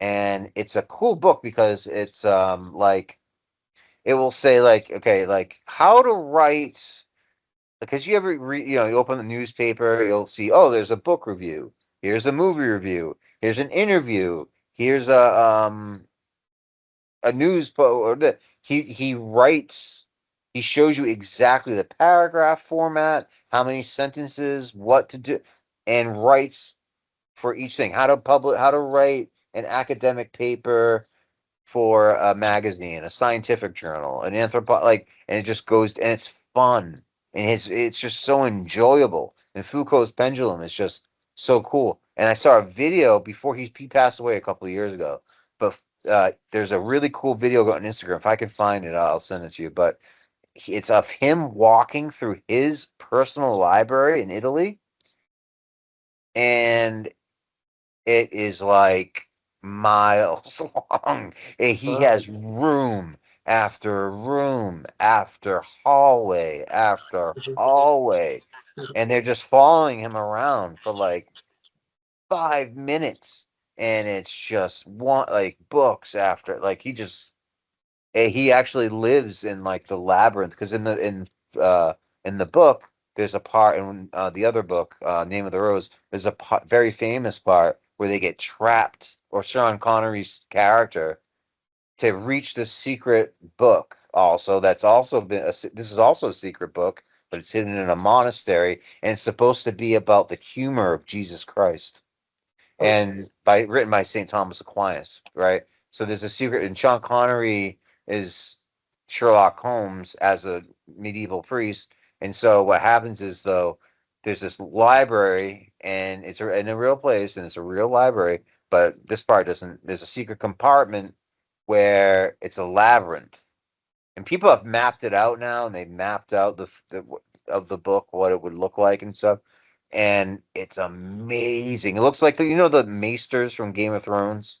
Mhm. like in how it's like separated, like it's kind of like that, but he gets lost. He comes across like skeletons because people have been lost in this library forever, and they were never able to get out. He's in there for like a week trying to get out, and he finally figures out like the code, and like every book has been written. It's oh no, it's based on uh George Louis Borges, who was like a Venezuelan, I want to say, philosopher, writer, sci-fi writer, Mhm. and actually horror writer. But he puts in his book, there's a library. Imagine a library, and this has been adapted to Doctor Who episodes. Imagine a library where every single book exists. Even like, okay, so even like words like every copy of Shakespeare, but with like one little less like or a different word here, a different word there. Imagine if there's an infinite library, and it's kind of cool to think about. Mhm. Anyway, Cool. I thought that was interesting part to bring up. Yeah. They So tried to adapt it, but he said no to Kubrick. You know, that's dumb. That's dumb. I would have never idiot. said no to Kubrick, but I But mean, he a lot of regretted it, people. I don't know. People hated The Shining when it first came out, and and then Clockwork I see Orange, some right? red carpet.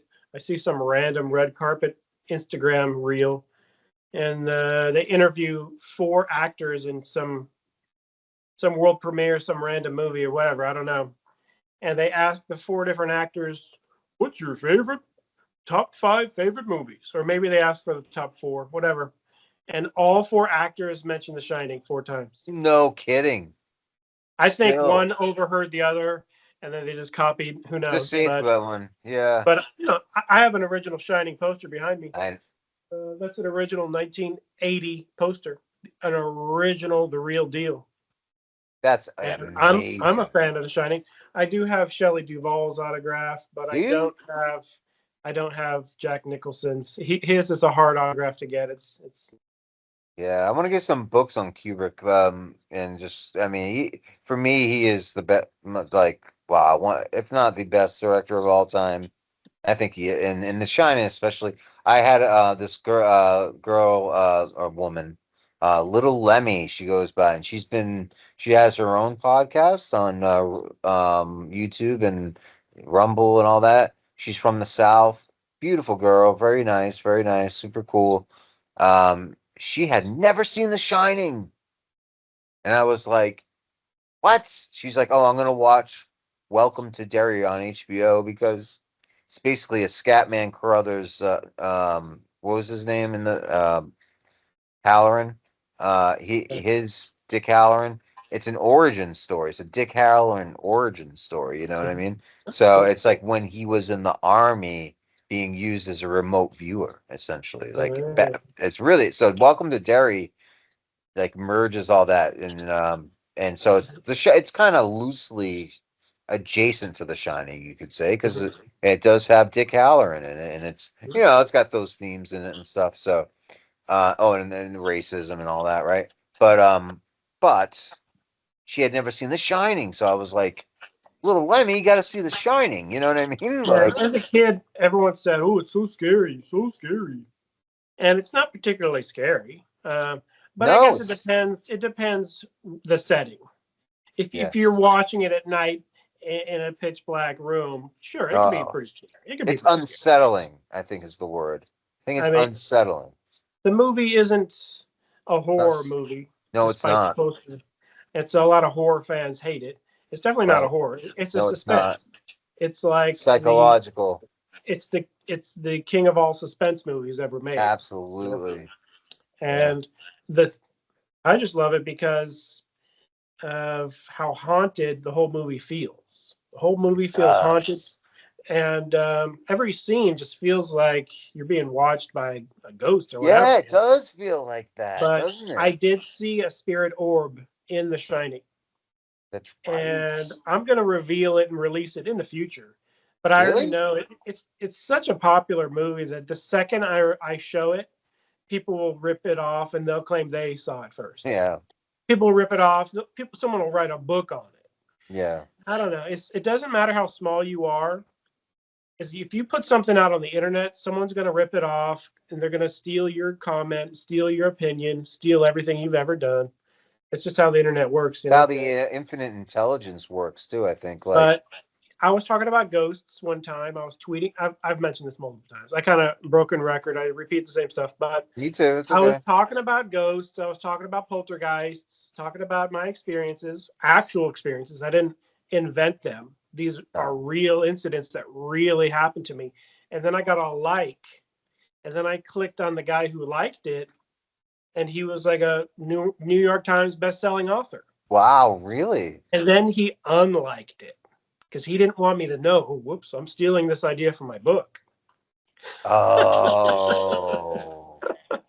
Did you ever So get a screenshot though? Sometimes I try to I think I screenshot did mine. get a screenshot. He's not like Stephen King. He's not super famous, No, but but still. I think I went to the extent of typing his name in Amazon, and he does have books for sale, and All right. he's 100% a fiction author Okay.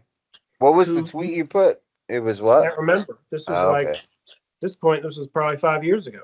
I don't Huh. remember. But it was just an idea about something? It was just an idea about poltergeists, and he thought it was interesting enough to like it and The steal like. it and snag it and grab it. So, I mean, I don't mind. Huh.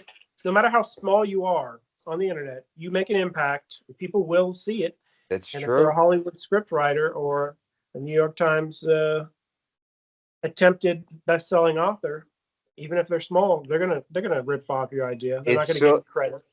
and like, but like also it's kind of it's a double-edged sword because I like being able to like talk to the accent, have be able to talk to Roger Avery, a freaking Oscar-winning screenwriter. Some, Mhm. I mean, it's not. I'm not saying I could call him up but like maybe like he can get on the show someday, like when he's not That's when we cool. have an emotion. Like the last podcast he did, yeah, it took 6 months for him to even like to figure out when he was going to be able to do it. You know what I mean? And they had to do it remotely. I said we can do it remotely. It's not like we don't have a studio yet. He thought like we had like a studio and stuff. I was like, no, we don't. This is 100% being done on my iPhone. I don't Yeah. know. So like it's very it's not like that. We can do it. And he did the movie. What was the movie, man? And do you know that? I mean, I know you hate Mac and all that, but let's be nice. But like, there's a editing software. What's it called that everybody uses? Pro Tools, not Pro Tools. It's what's the one? Adobe Premiere.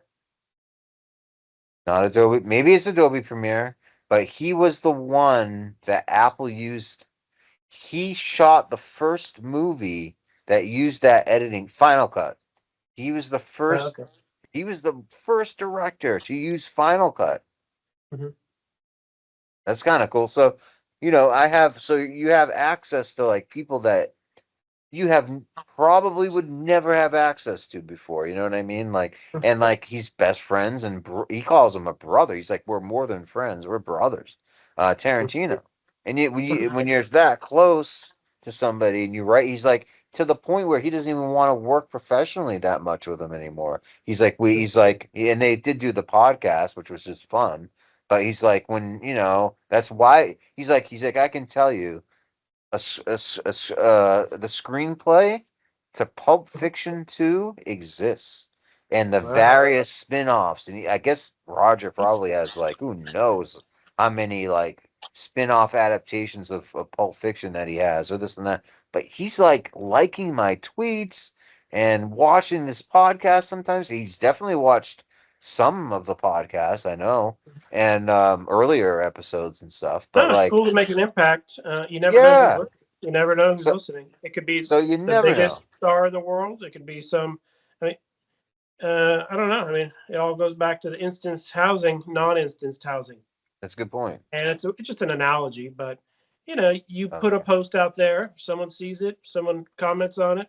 Uh, you have to have a worldwide, a big-minded perspective on things to really become bigger than uh, bigger than you are. I mean, Yeah, it's it true. doesn't matter who you are, what your background is, what language you speak.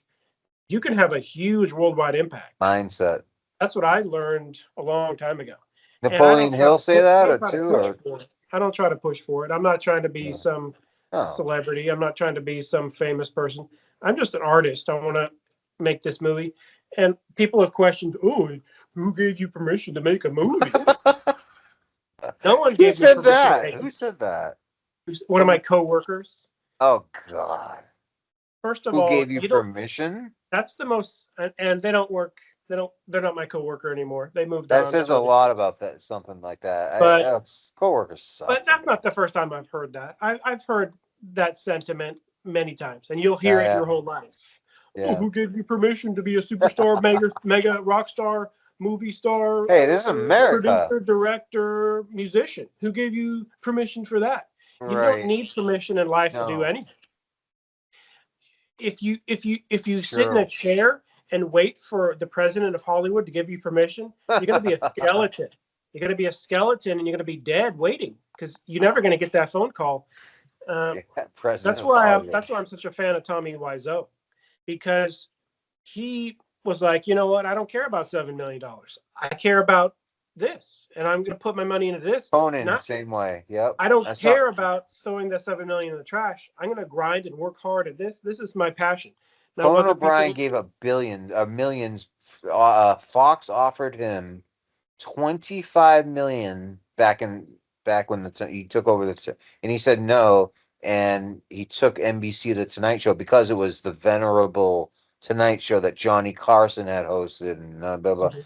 So that's why. But he and it was on Howard Stern. I don't like, but like he said, he's like, I've never done anything. Conan said, he said, I've been fortunate enough to never do anything for money.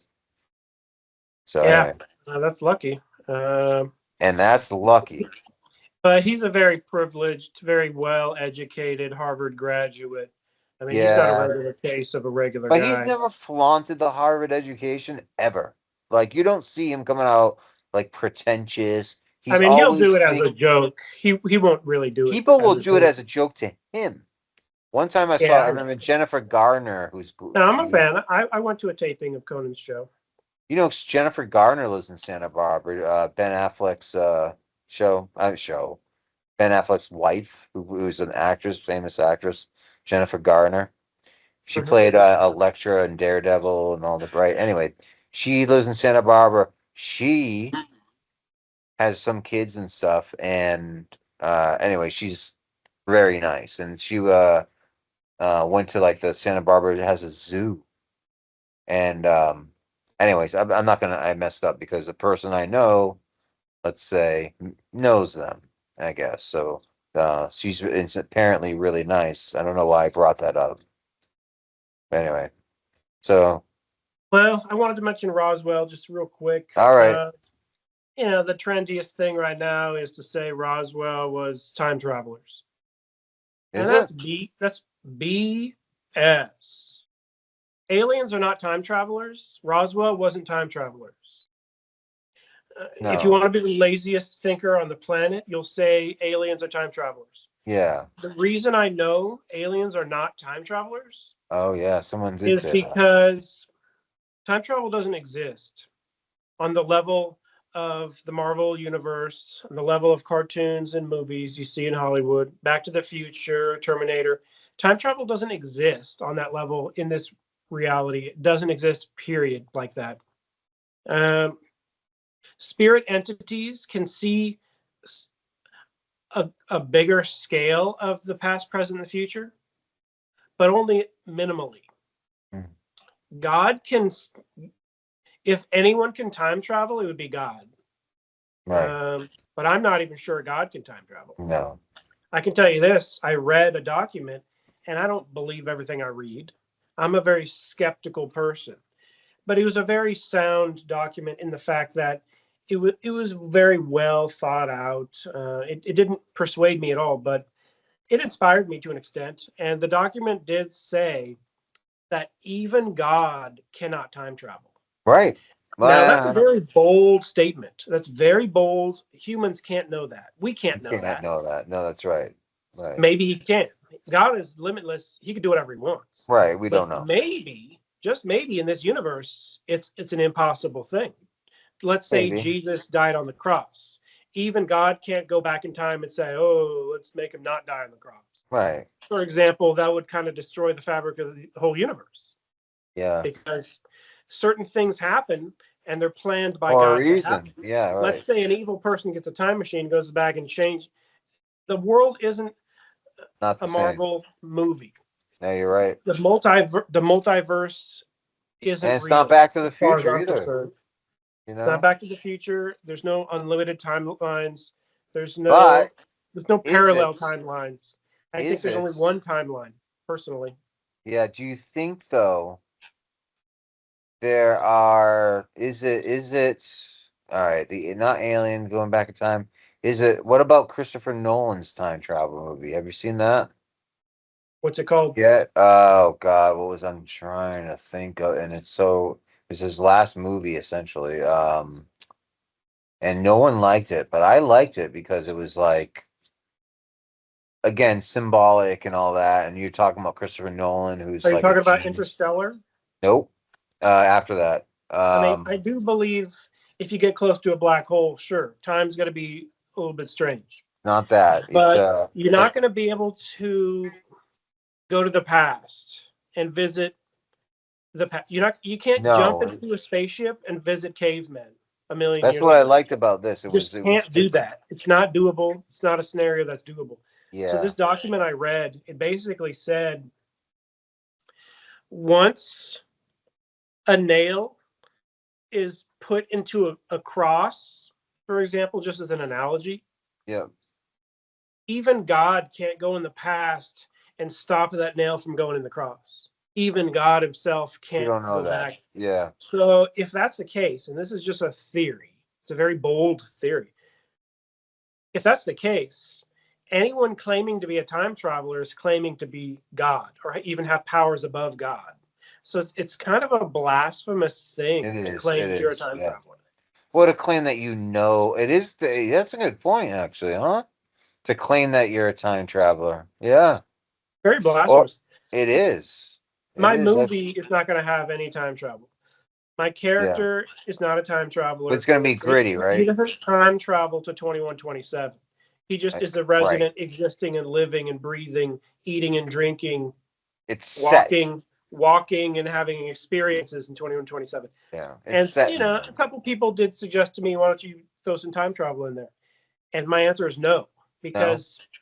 because time travel equals lazy writing. I agree. Yeah, that's If you right. want to lazify, crapify, and destroy a script, you throw time travel in there. That's all you throw. Sure. Yeah, it's easy. If Yeah. it's Back to the Future, obviously it's not a movie without Or that. dream. There's Yeah. already some great time travel movies. I've literally watched over 100 time travel movies Yeah. because there was a time before the heist movies. I've watched many, many, many heist movies.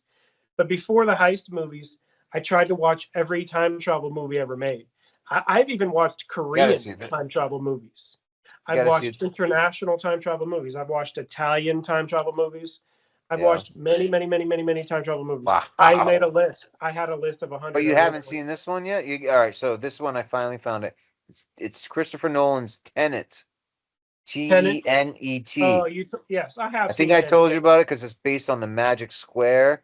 No, Tenet, I did Sator. see it. Even when Oh, you you did? mentioned it to me, I did see it. So I've Okay. seen it once. I've seen it once. I'll Yeah. rewatch it. Uh, I didn't It's rewatch it weird. after you told me it had themes of what was the theme again? Time travel and basically an alphabet age. He's recruited by an alphabet agency I know, but didn't officer. you say there's some black magic association or something? Oh, because Tennant is part of the Magic Square. Oh yeah, that's And right. you Yeah. have different characters called Sator. What's the other names, demon names in that Magic Square? Tenant is one of them, but they each, every way you read it, makes the same that word or whatever. Well, You I'll can read definitely it. watch it again. I can't remember what it's It's about. fascinating. If it's not what you think time travel is, it's like, yeah, you can't like what they do, and it's just it's Looks like interesting. it's a military operation only for like a little. It's such the window and why like, and they explain it and they try to over explain it kind of in the movie, and that was a big critique of it. But like I think you just got to watch it again. I need to watch it again too to kind of wrap my head around it and why the The Tenet, mechanics of it. 2020. It's a Yeah. 2020 film. Probably didn't do well because No, it did theaters were not. closed down during COVID. Travis Scott did the soundtrack, I think. So I'll try to watch it today, actually. I'll try to watch it today. Now, Robert I'm Pattinson, 99% positive I've already seen it, but maybe I could be wrong because I don't remember seeing a time travel movie with Robert Pattinson. right? Well, he's in Maybe I it. haven't seen it. The name is I'm so not gonna familiar. blow Even it. the poster is familiar, but maybe I didn't Really? see it. I'll watch it and I'll give you a review. We can It's talk about not it the gory next. like Dead At Dawn. It's a totally different. It won't have anything bad like that. But like, I'm not gonna spoil it because it's very cool and like, let's talk about it after because let's talk save it for the next episode or whatever. But Yeah.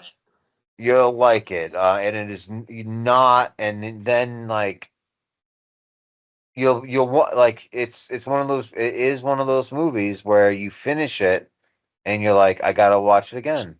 And then you Mhm. watch it again and you're like, wait a second. And then you read what other people might have thought about it, and you're like, what? I missed that. And you're like, and then more things it's it's so underrated as a time travel movie, and it's not what you think. It's not Back to the Future, which I love as a story. Yes, it's fun. It's fun. Doctor Who is fun. Really great to be able to go back to the origins of the universe and sit in this and travel around and be Doctor Who. But yeah, you're right, it is kind of blasphemous as well, you know what I mean? But like, Yeah, I think it's blasphemous yeah, personally because it's someone messing with saying they God's have some. creation I mean, that's a superpower greater than even Superman. Of course, Superman went back in time by flying backward. around It's mechanically, so though. dumb. Yeah, It's possibly the dumbest method of time travel I've ever seen. I thought that Flying was so backward, cool, though. as if planet Earth is just a speedometer, And and that you would, just fly as if backwards. that wouldn't mess up anything else, like at It's just, all all. right, It as wouldn't planet cause Earth is any. just you know. It would mess up so much stuff.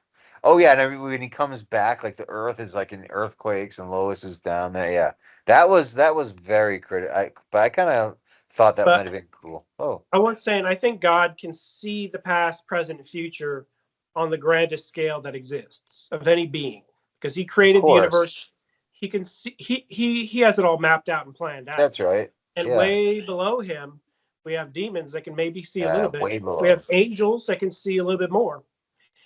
And Jesus is up there because Jesus is God, God the Father, God the Son, God the Holy Spirit. Yep. Uh, all of them can see the grandest, greatest amount. Can people have psychic powers and tap into a little bit here and there? Maybe, That's what this. Yeah, but they're not right. going to see. They're not going to see A what God. little, maybe a I think little bit.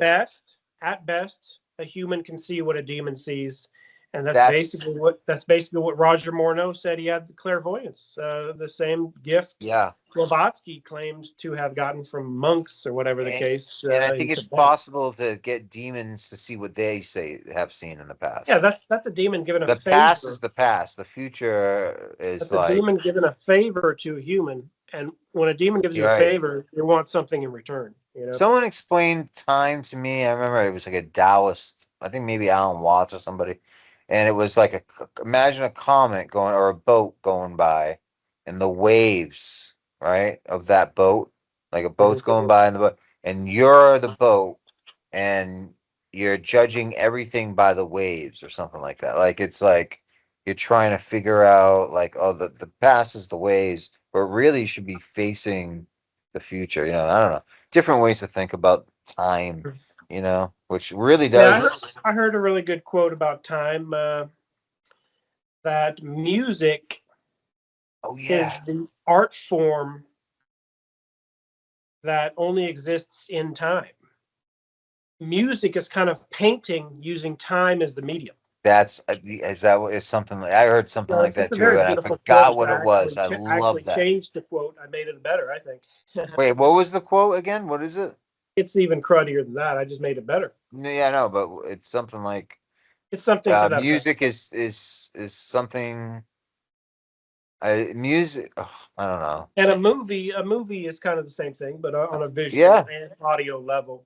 A And movie is a I think movie is the medium of a movie is one of the most difficult art mediums to really yeah, create a beautiful work of art. There's so many yeah. elements involved. There's Lighting, so much involved. So either sounds. after this movie, Necktie Lumaton, I'm either going to full blown go into the next movie, or I'll be kind of burnt out and Yeah, but step yeah, I back think it, and maybe work on yeah, a book. It yeah. really I wonder. depends. It really depends what happens. I mean, I am going to submit it, and I said I was going to submit it to 10 film festivals, but I might cut that down to 5 film festivals We'll because see. it is like $100 to submit it per festival. Hey, we're taking And I don't know if sponsors. I can afford higher budget than $500. You know, Yeah, to but make we a film. have we have sponsors. We'll probably get some sponsors. Nah, see, Yeah, no, I don't think so. I this is think how Poland Spring. a tiny, tiny, tiny movie. This is how it works. Even Napoleon Dynamite is a good example. Yeah, Napoleon Dynamite director. He submits it to multiple film festivals. I don't know how many, 5, 10, who knows. And Fox Searchlight picks it up. Fox Searchlight is like, we'll pay for that. We will buy it. And that's how someone that creates Napoleon Dynamite, for example, gets it sold. Someone at the film festival watches it with their watches eyeballs. it. They're Yeah, like, that's I'll buy right. it. That's right. It's an after the fact thing. You don't get Santa anything Barbara has a beforehand. good film You get it festival. after. Only if your product is worth buying. And then I there's would, a bidding war and people will bid over it. right. And perhaps no one will want it whatsoever, in which case I retain 100% rights and I can personally try to sell it to a streaming service for 1 year rights, for example. But you're not going to get bought off, like you don't think I you mean, probably. it's a Well, universe that I've created and I'd rather not get bought off. I But know if Warner that Brothers happens wants to too. give me $5 million, To not make your movie. I'll probably say maybe because I want to make the next movie. That'd be a pretty cool budget I guess for that another movie. happens a lot too. Avery and I think other someone else was saying, maybe Brett Easton Ellis, one of these guys, was saying like this happens a lot. Is like what they do is they see a good script like yours or something, and a good Mm-hmm. idea, and they buy it. Plagiarize it. They'll just What steal is it, it right? called? What is it called? There's a name for it, right? I What'd you say? can't remember. No, just they'll Uh, steal it. They'll plagiarize it. steal it. No, no, no. But there's a room. It's in Kevin Smith. Maybe said it. It's like when they buy the rights and then they store it. They just throw it in Oh, their they shelved it. archive. They Shelved it. shelved it. Thank you. That's it. So Yeah. that's what will happen if they find like that could happen too. That happens like all the time is they shelved the film. We made the film, but then they shelved it. It's like, Well, it's a whoa, tax what? write-off. There exists a whole movie out there. The Coyote versus Acme movie. The reason it was shelved is because the studio There's a realized they would movie? make more money as a tax write-off than put it in theaters where no one can go to the theaters. They're No looking at the theater. way. They're looking at the theater numbers. They know the math on all the theater numbers. Oh yeah. It just happened to be during a time after COVID that the numbers were so low they knew they would lose money. Yeah. And with the tax write-off, they knew they would guarantee make the money back on a tax write-off.